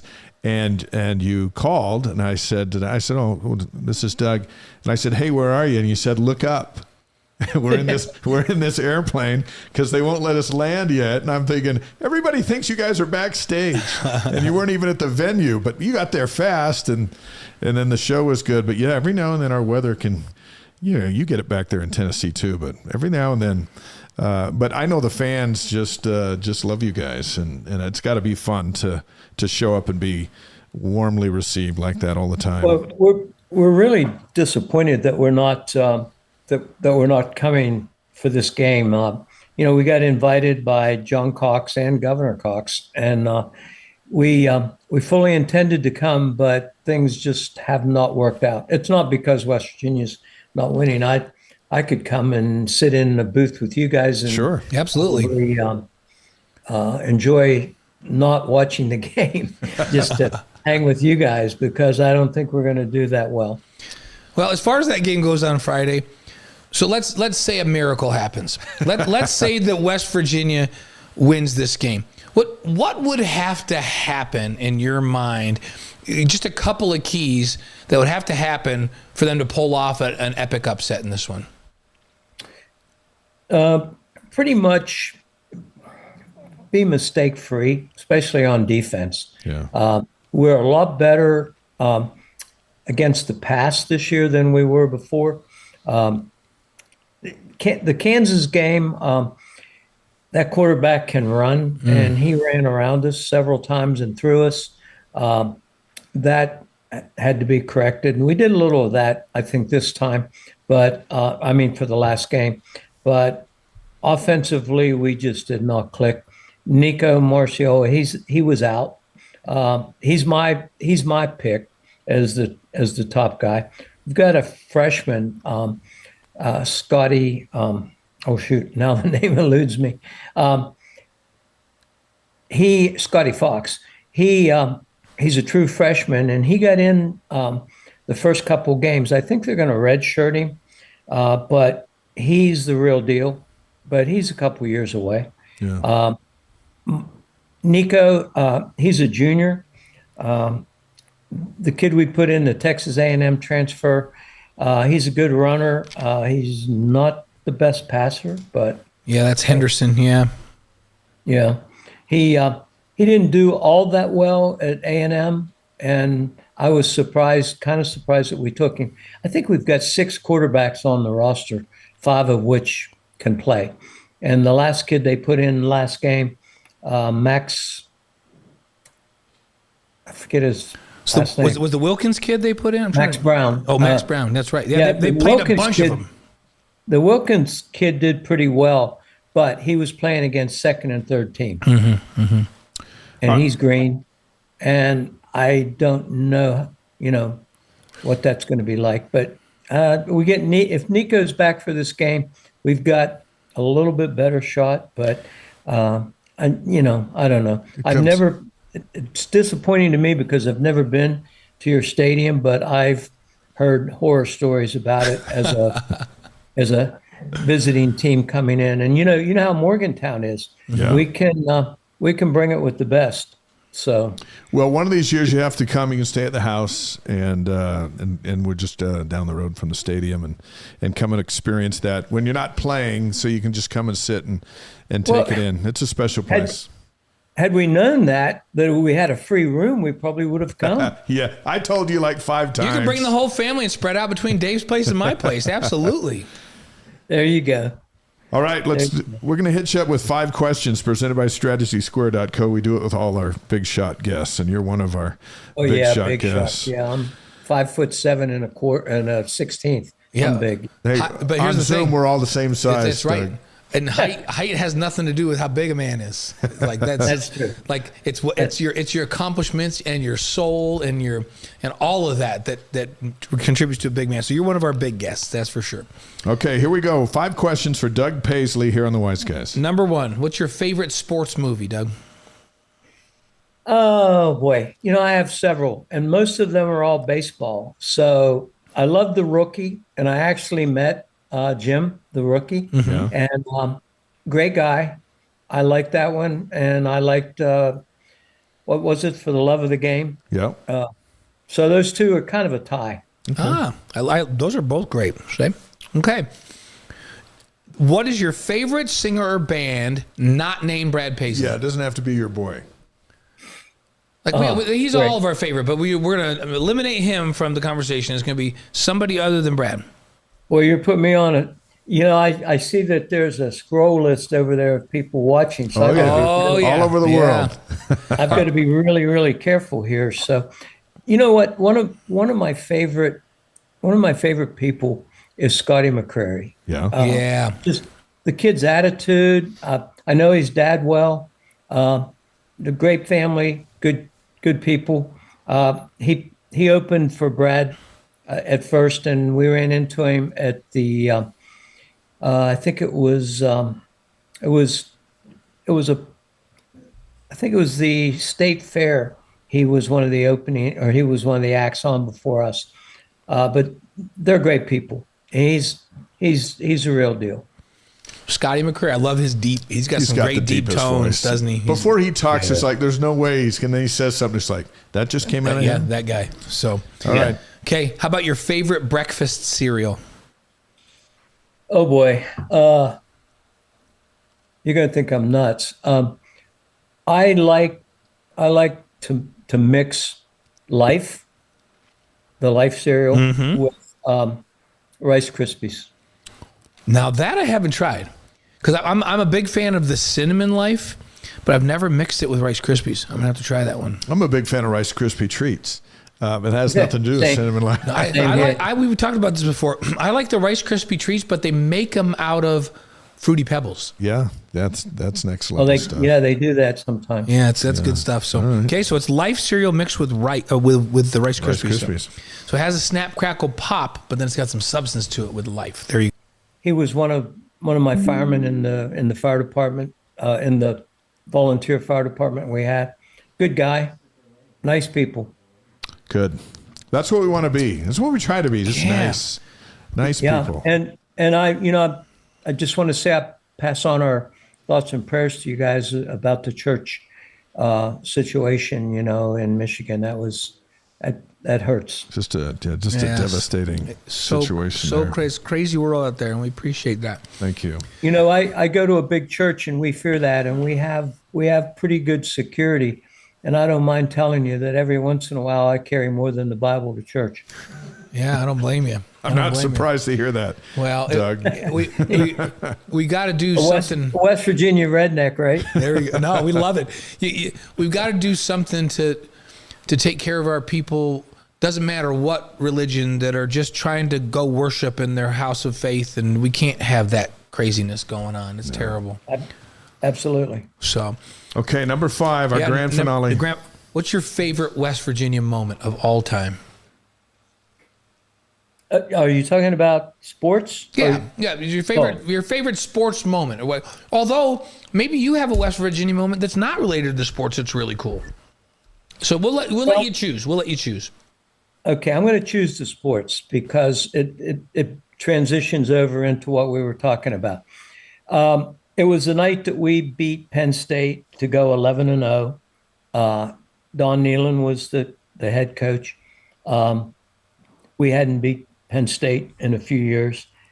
Joe Paterno was there. It was a night game, and we won going away. And it was electric. It was unbelievable. And we're pretty good at night, so just letting you know. You're saying there's a chance. Oh. You're saying there's a chance. But I think I've told you this before. I don't know if I didn't. I'm gonna tell you it again. But Doug, I don't know if you knew. So my dad played football at Bowling Green University, and his quarterback was Don Nealon. Did I tell you that before? You did, but Yeah. I forgot it until now. But you got to remember, my brain trust doesn't work real well. Yeah, no. Well, Dave and I are losing our minds too. But no. So my dad. It's like I've always grown up.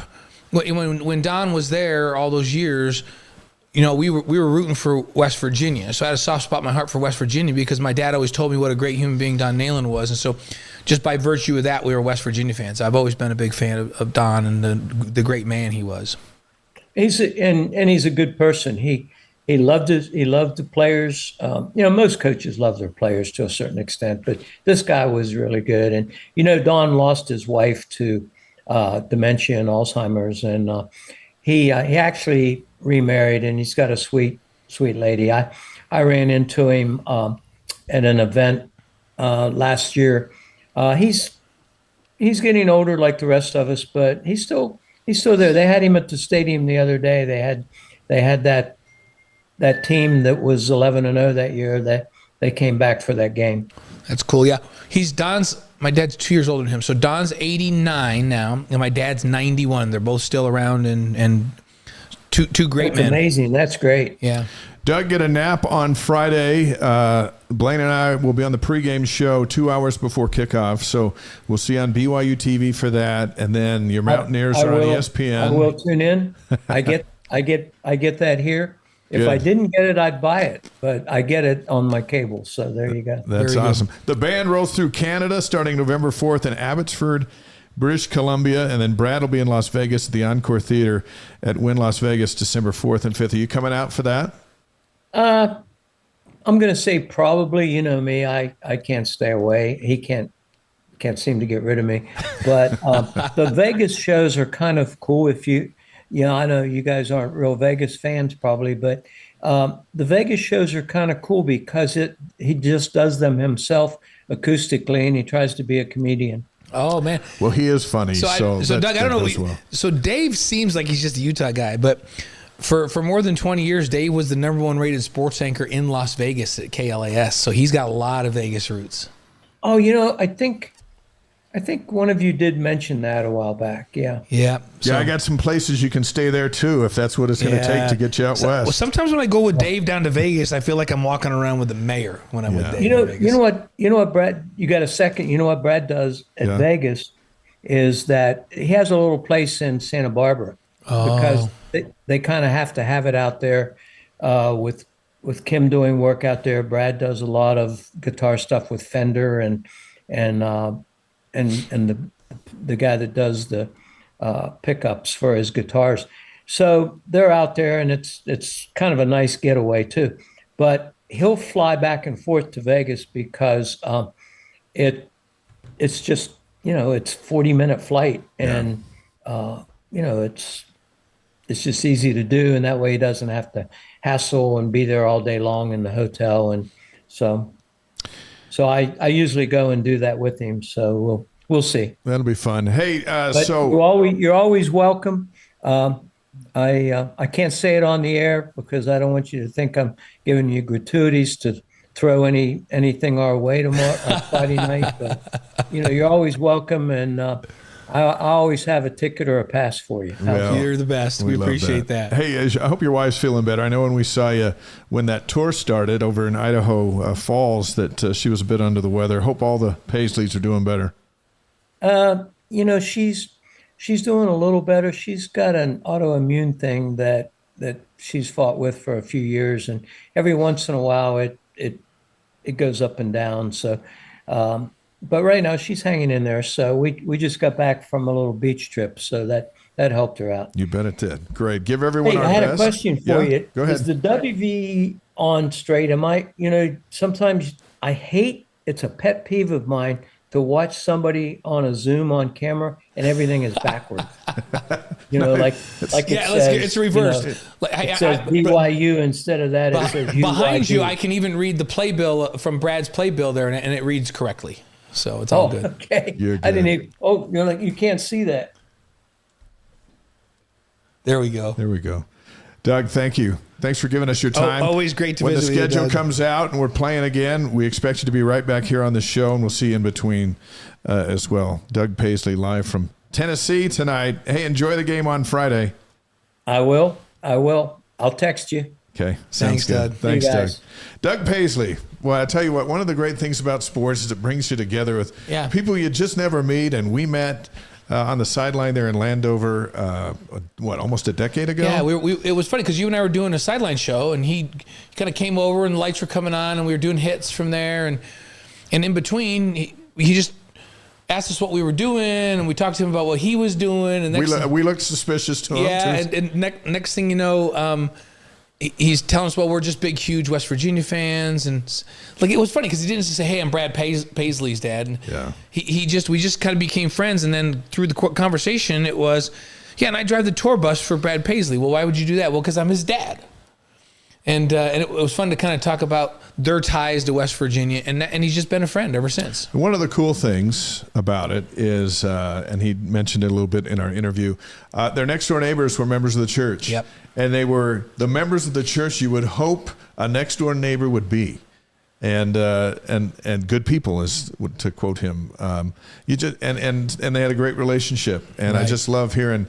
Sometimes I met that guy as a member of the church, and he was the worst person I ever met. This wasn't that. Nope, it was. This all was good. we love those guys, and we love the Paisleys, and they're West Virginia through and through. Yeah, It's awesome. and Jess on the stream says, "Boy, Doug doesn't pull any punches." Like he's he was too like, straight. no, we're not good this year. We're struggling. We got too many new guys, and it's going to take Rich Rodriguez a little longer to get this thing together. So we will not beat you on Friday. So that was Doug's prediction. He just tells it like it is. He does not pull any punches. All right, DJ, we're ready to do some campus notes presented by BYU Pathway worldwide. BYU Pathway makes truly affordable, fully online, spiritually based college degrees accessible to folks worldwide through greatly reduced tuition, weekly peer gatherings, and English support, helping students earn sooner, increase their income, deepen their faith. You can learn more at byupathway.edu.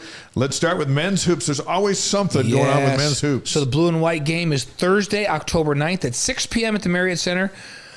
Party at the Plaza earlier in the day from 4:30 to 5:45. There'll be bands and you meet the team. Yeah, it'll be fun. it'll be really fun. And then the next exhibition game for the men's hoops team is at Nebraska on October 18th, all open to the public.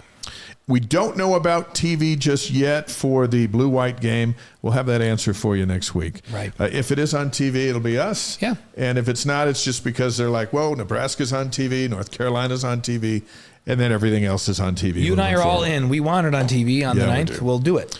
Soccer is 6-3-1, 1-2 in the Big 12. Ellie Walbruch was our guest earlier in the show. The national ranking is 16 at the moment. New poll comes out tomorrow.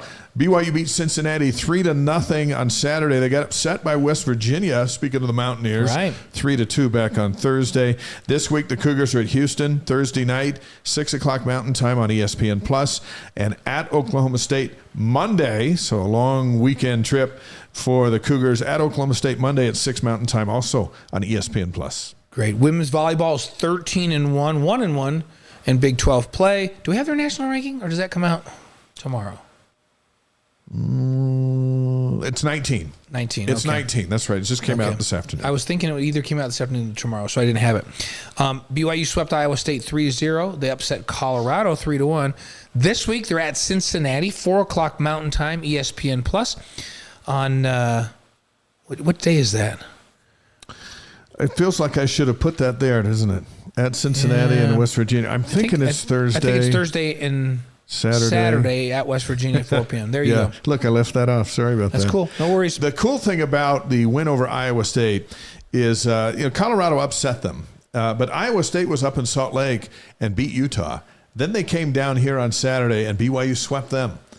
So it goes with you got to bring it every night in the Big 12. Or you can get beat, and BYU now 13-1. Yeah. That one loss was Colorado, where they didn't quite show up. And then Iowa State comes in. They do show up. They pound them 3 games. Yeah, this team's got talent. So cross country, the national rankings will be out tomorrow. Currently, the women are number 1. They're going to stay there.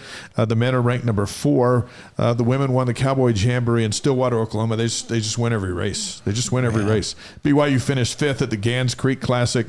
Up next is the Nutticombe Invitational. October 17th in Madison, Wisconsin for the men. The Missouri Pre-Nationals, October 18th in Columbia, Missouri for the women. And then looking ahead, the Big 12 Championships, the defending champs. That's coming up on Halloween in Lawrence, Kansas. By the way, that women's cross-country team, that's what it looks like when you have the best team in the country, everybody back, and then you add the best runner in North America to that squad that's already great. Yeah, that's just living the dream. Yeah, it's amazing. Golf, men's national ranking. Are they ranked right now? They were ranked, and then the next rankings, like not for a couple of months. They were like 17, 13, 17-ish. But now they're underway. Yeah. So next up, men's and women's teams. The Blessing Collegiate Invitational. That's September 29th through October 1st in Fayetteville, Arkansas. So we anticipate they had a good round today, and then they're there playing this week. Right. So those are our campus notes presented by BYU Pathway Worldwide. On this day, on September 29th, this is where we like to do the history of the world we live in. And let's go back old school, 1915. Not terribly old school, but 1915. Yeah, the first transcontinental radio telephone message from Arlington, Virginia to Mare Island, San Francisco. What do you think it was about? Did you get involved with pizza? No. That was pre-Domino's. No, I think it was about ice cream. It's like, hey, can you hear me? I'd like to order a pizza. On this day in 1945, the Cubs clinched the National League pennant. By the way, coincidentally, the Cubs host the Padres in the Wild Card Series starting tomorrow at Wrigley Field at 1 Mountain Time on ABC. And I called my daughters. I called Paige. She's got the 4 boys. And I said, seems like you pull them out of school for the Cubs. And I made sure to say it in front of the boys. It seems like and to so me. So now that debate's going on at their house. Well, there's a big debate about that, but it seems like me, you should have said, Paige, take the boys out of school, because tomorrow I'm picking them up and we're going back to Chicago and we're going to watch this game. Yeah, but we got stuff this week. I know. We got too much going on. AFR. I know. Yeah, I couldn't do that. 1951, CBS televises its first football game in color. That was Cal at Penn. Cal at Penn was the big one in 51. Yep. 1963, the Rolling Stones start their first concert tour. Can't even believe that. And they're still out there doing stuff. 1976, the Dodgers hired Tommy Lasorda as their manager. That was a good move for them. Yeah, it was. On this day in 1982, Cheers premiered on NBC. Yeah, what a great run for Cheers. Yeah. 1985, Warren Moon got sacked 12 times by the Cowboys. And by the way, that tied an NFL record. Got sacked 12 times. What do you say to your lineman after the 10th sack? After the third sack. Are we going 12? After the third one, you go, guys, like I'm done with this. This is not. Whatever I did to you guys, I apologize. Yeah. What's going on right now? All right, 1986 on this day, a rookie pitching showdown between brothers. Greg Maddox of the Cubs pitched against Mike Maddox of the Phillies. And it was a proud moment for the parents. Yeah. You introduced me to Greg one time when we were doing a basketball game down in Vegas. Both those guys are Las Vegas kids. and he was just so nice to me. I've been a big Greg Maddox fan. He's just always nice. Yeah. So, 1992, Magic Johnson announces his return to the NBA on this day. You know, it was big. It wasn't as big as when Michael Jordan announced his return, but it was second. It was the second biggest. Second biggest, right? For sure. Magic coming back. September 29th. Birthdays. Gene Autry was born on this day in 1907. Wow, Gene Autry. So in 1923, Bum Phillips, Houston Oilers coach, coached Gifford Nielsen. Gifford told some good fun Bum Phillips stories. If you haven't seen him, is one of the greatest guys Gifford's ever met. Yeah, go to Wise Guys, and he put Bum Phillips as one of the most influential people that he's ever been around. 1935, Jerry Lee Lewis was born on this day. And in 1988, Kevin Durant was born on this day. How about 1992? Paige McCann Mazeros was born on this day. Will she pull her boys out of school for the Cubs tomorrow? That will be a true test of character. On the day after her birthday? Test of character. She should be so happy and overwhelmed with joy from her birthday today that tomorrow she'll just take the boys out of school. She's the best. So, right. Happy birthday, Paige. So, September 29th, deaths. In 1913, Rudolf Diesel. Why is he important? He invented the diesel engine for Where would we be Yeah. without the diesel engine? Right. 2010, Tony Curtis. Yeah. And then in 2013, L.C. Greenwood, who was a Steelers defensive lineman, part of that steel curtain front four. Like, can we name him? It's L.C. Greenwood, Mean Joe Green, Rosie Greer, and Buck Buchanan. Oh, I don't remember Buck Buchanan. Steel curtain. The steel curtain. On this day in 2025, Steve Vale, our friend, BYU TV volleyball analyst, passed away this morning after a long battle with cancer. His life was a fight, surrounded by great kids, great wife, and he fought to the end. And Steve Vale passing away today, and we're going to miss him. Our Wise Guys inspirational quote of the week is from Russell M. Nelson, president of the Church of Jesus Christ of Latter-day Saints, who passed away on Saturday at the age of 101. What a life. Yeah. And here's what he said. So he said, "How grateful I am that we can watch, listen to, or attend General Conference of the Church of Jesus Christ of Latter-day Saints this weekend. I know that the general authorities and general officers of the church who will speak to us have prepared thoughtfully to teach us what the Lord would have them teach. I encourage you to view each session prepared to make note of the spiritual impressions you receive." That's from President Nelson. General Conference is Saturday and Sunday. You can watch all 5 sessions live on BYU TV.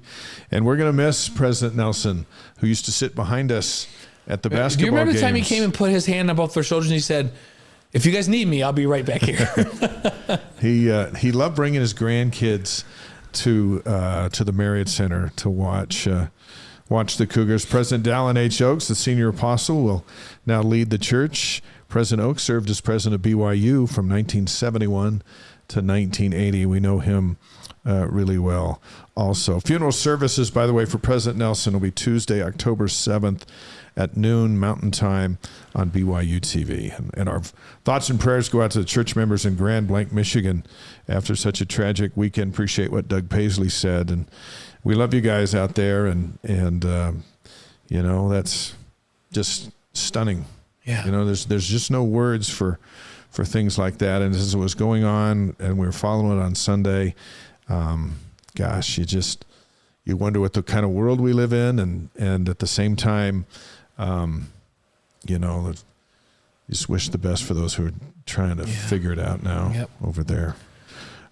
Ellie Walbruch, soccer star for BYU women's soccer, joined us tonight. She was fantastic. So was John Wardenburg, chief of staff of women's basketball, and our friend from West Virginia, the great Doug Paisley, on with us. And we got a great show next week as well with Jimmer and Jay Drew. It's going to be fun. Beat writer for the Deseret News. And do we even have to say who Jimmer is? You just say Jimmer. You don't even have to say his last name. Jimmer's coming on next week. We're going to have a fun basketball visit with Jimmer because the Cougars are just about ready to come out, right? Rise and Shout, they're just about out. And that's next week. Here's where you can find us this week. Yeah, Tuesday, tomorrow, AFR is at 5 p.m. It's available on the BYU TV app. You can download it, watch it at 5 p.m. Mountain Time, or anytime after that. You can watch it at your leisure. We got a fun show in store for you. We do the production. We did it yesterday. We got some real fun plays to break down, some good things to look at. Game day is Friday. We're on the air at 6:30 Mountain Time on BYU TV and ESPN Plus live from Cougar Canyon. And then the second hour is from inside the stadium as we march it right up to kickoff with BYU and West Virginia.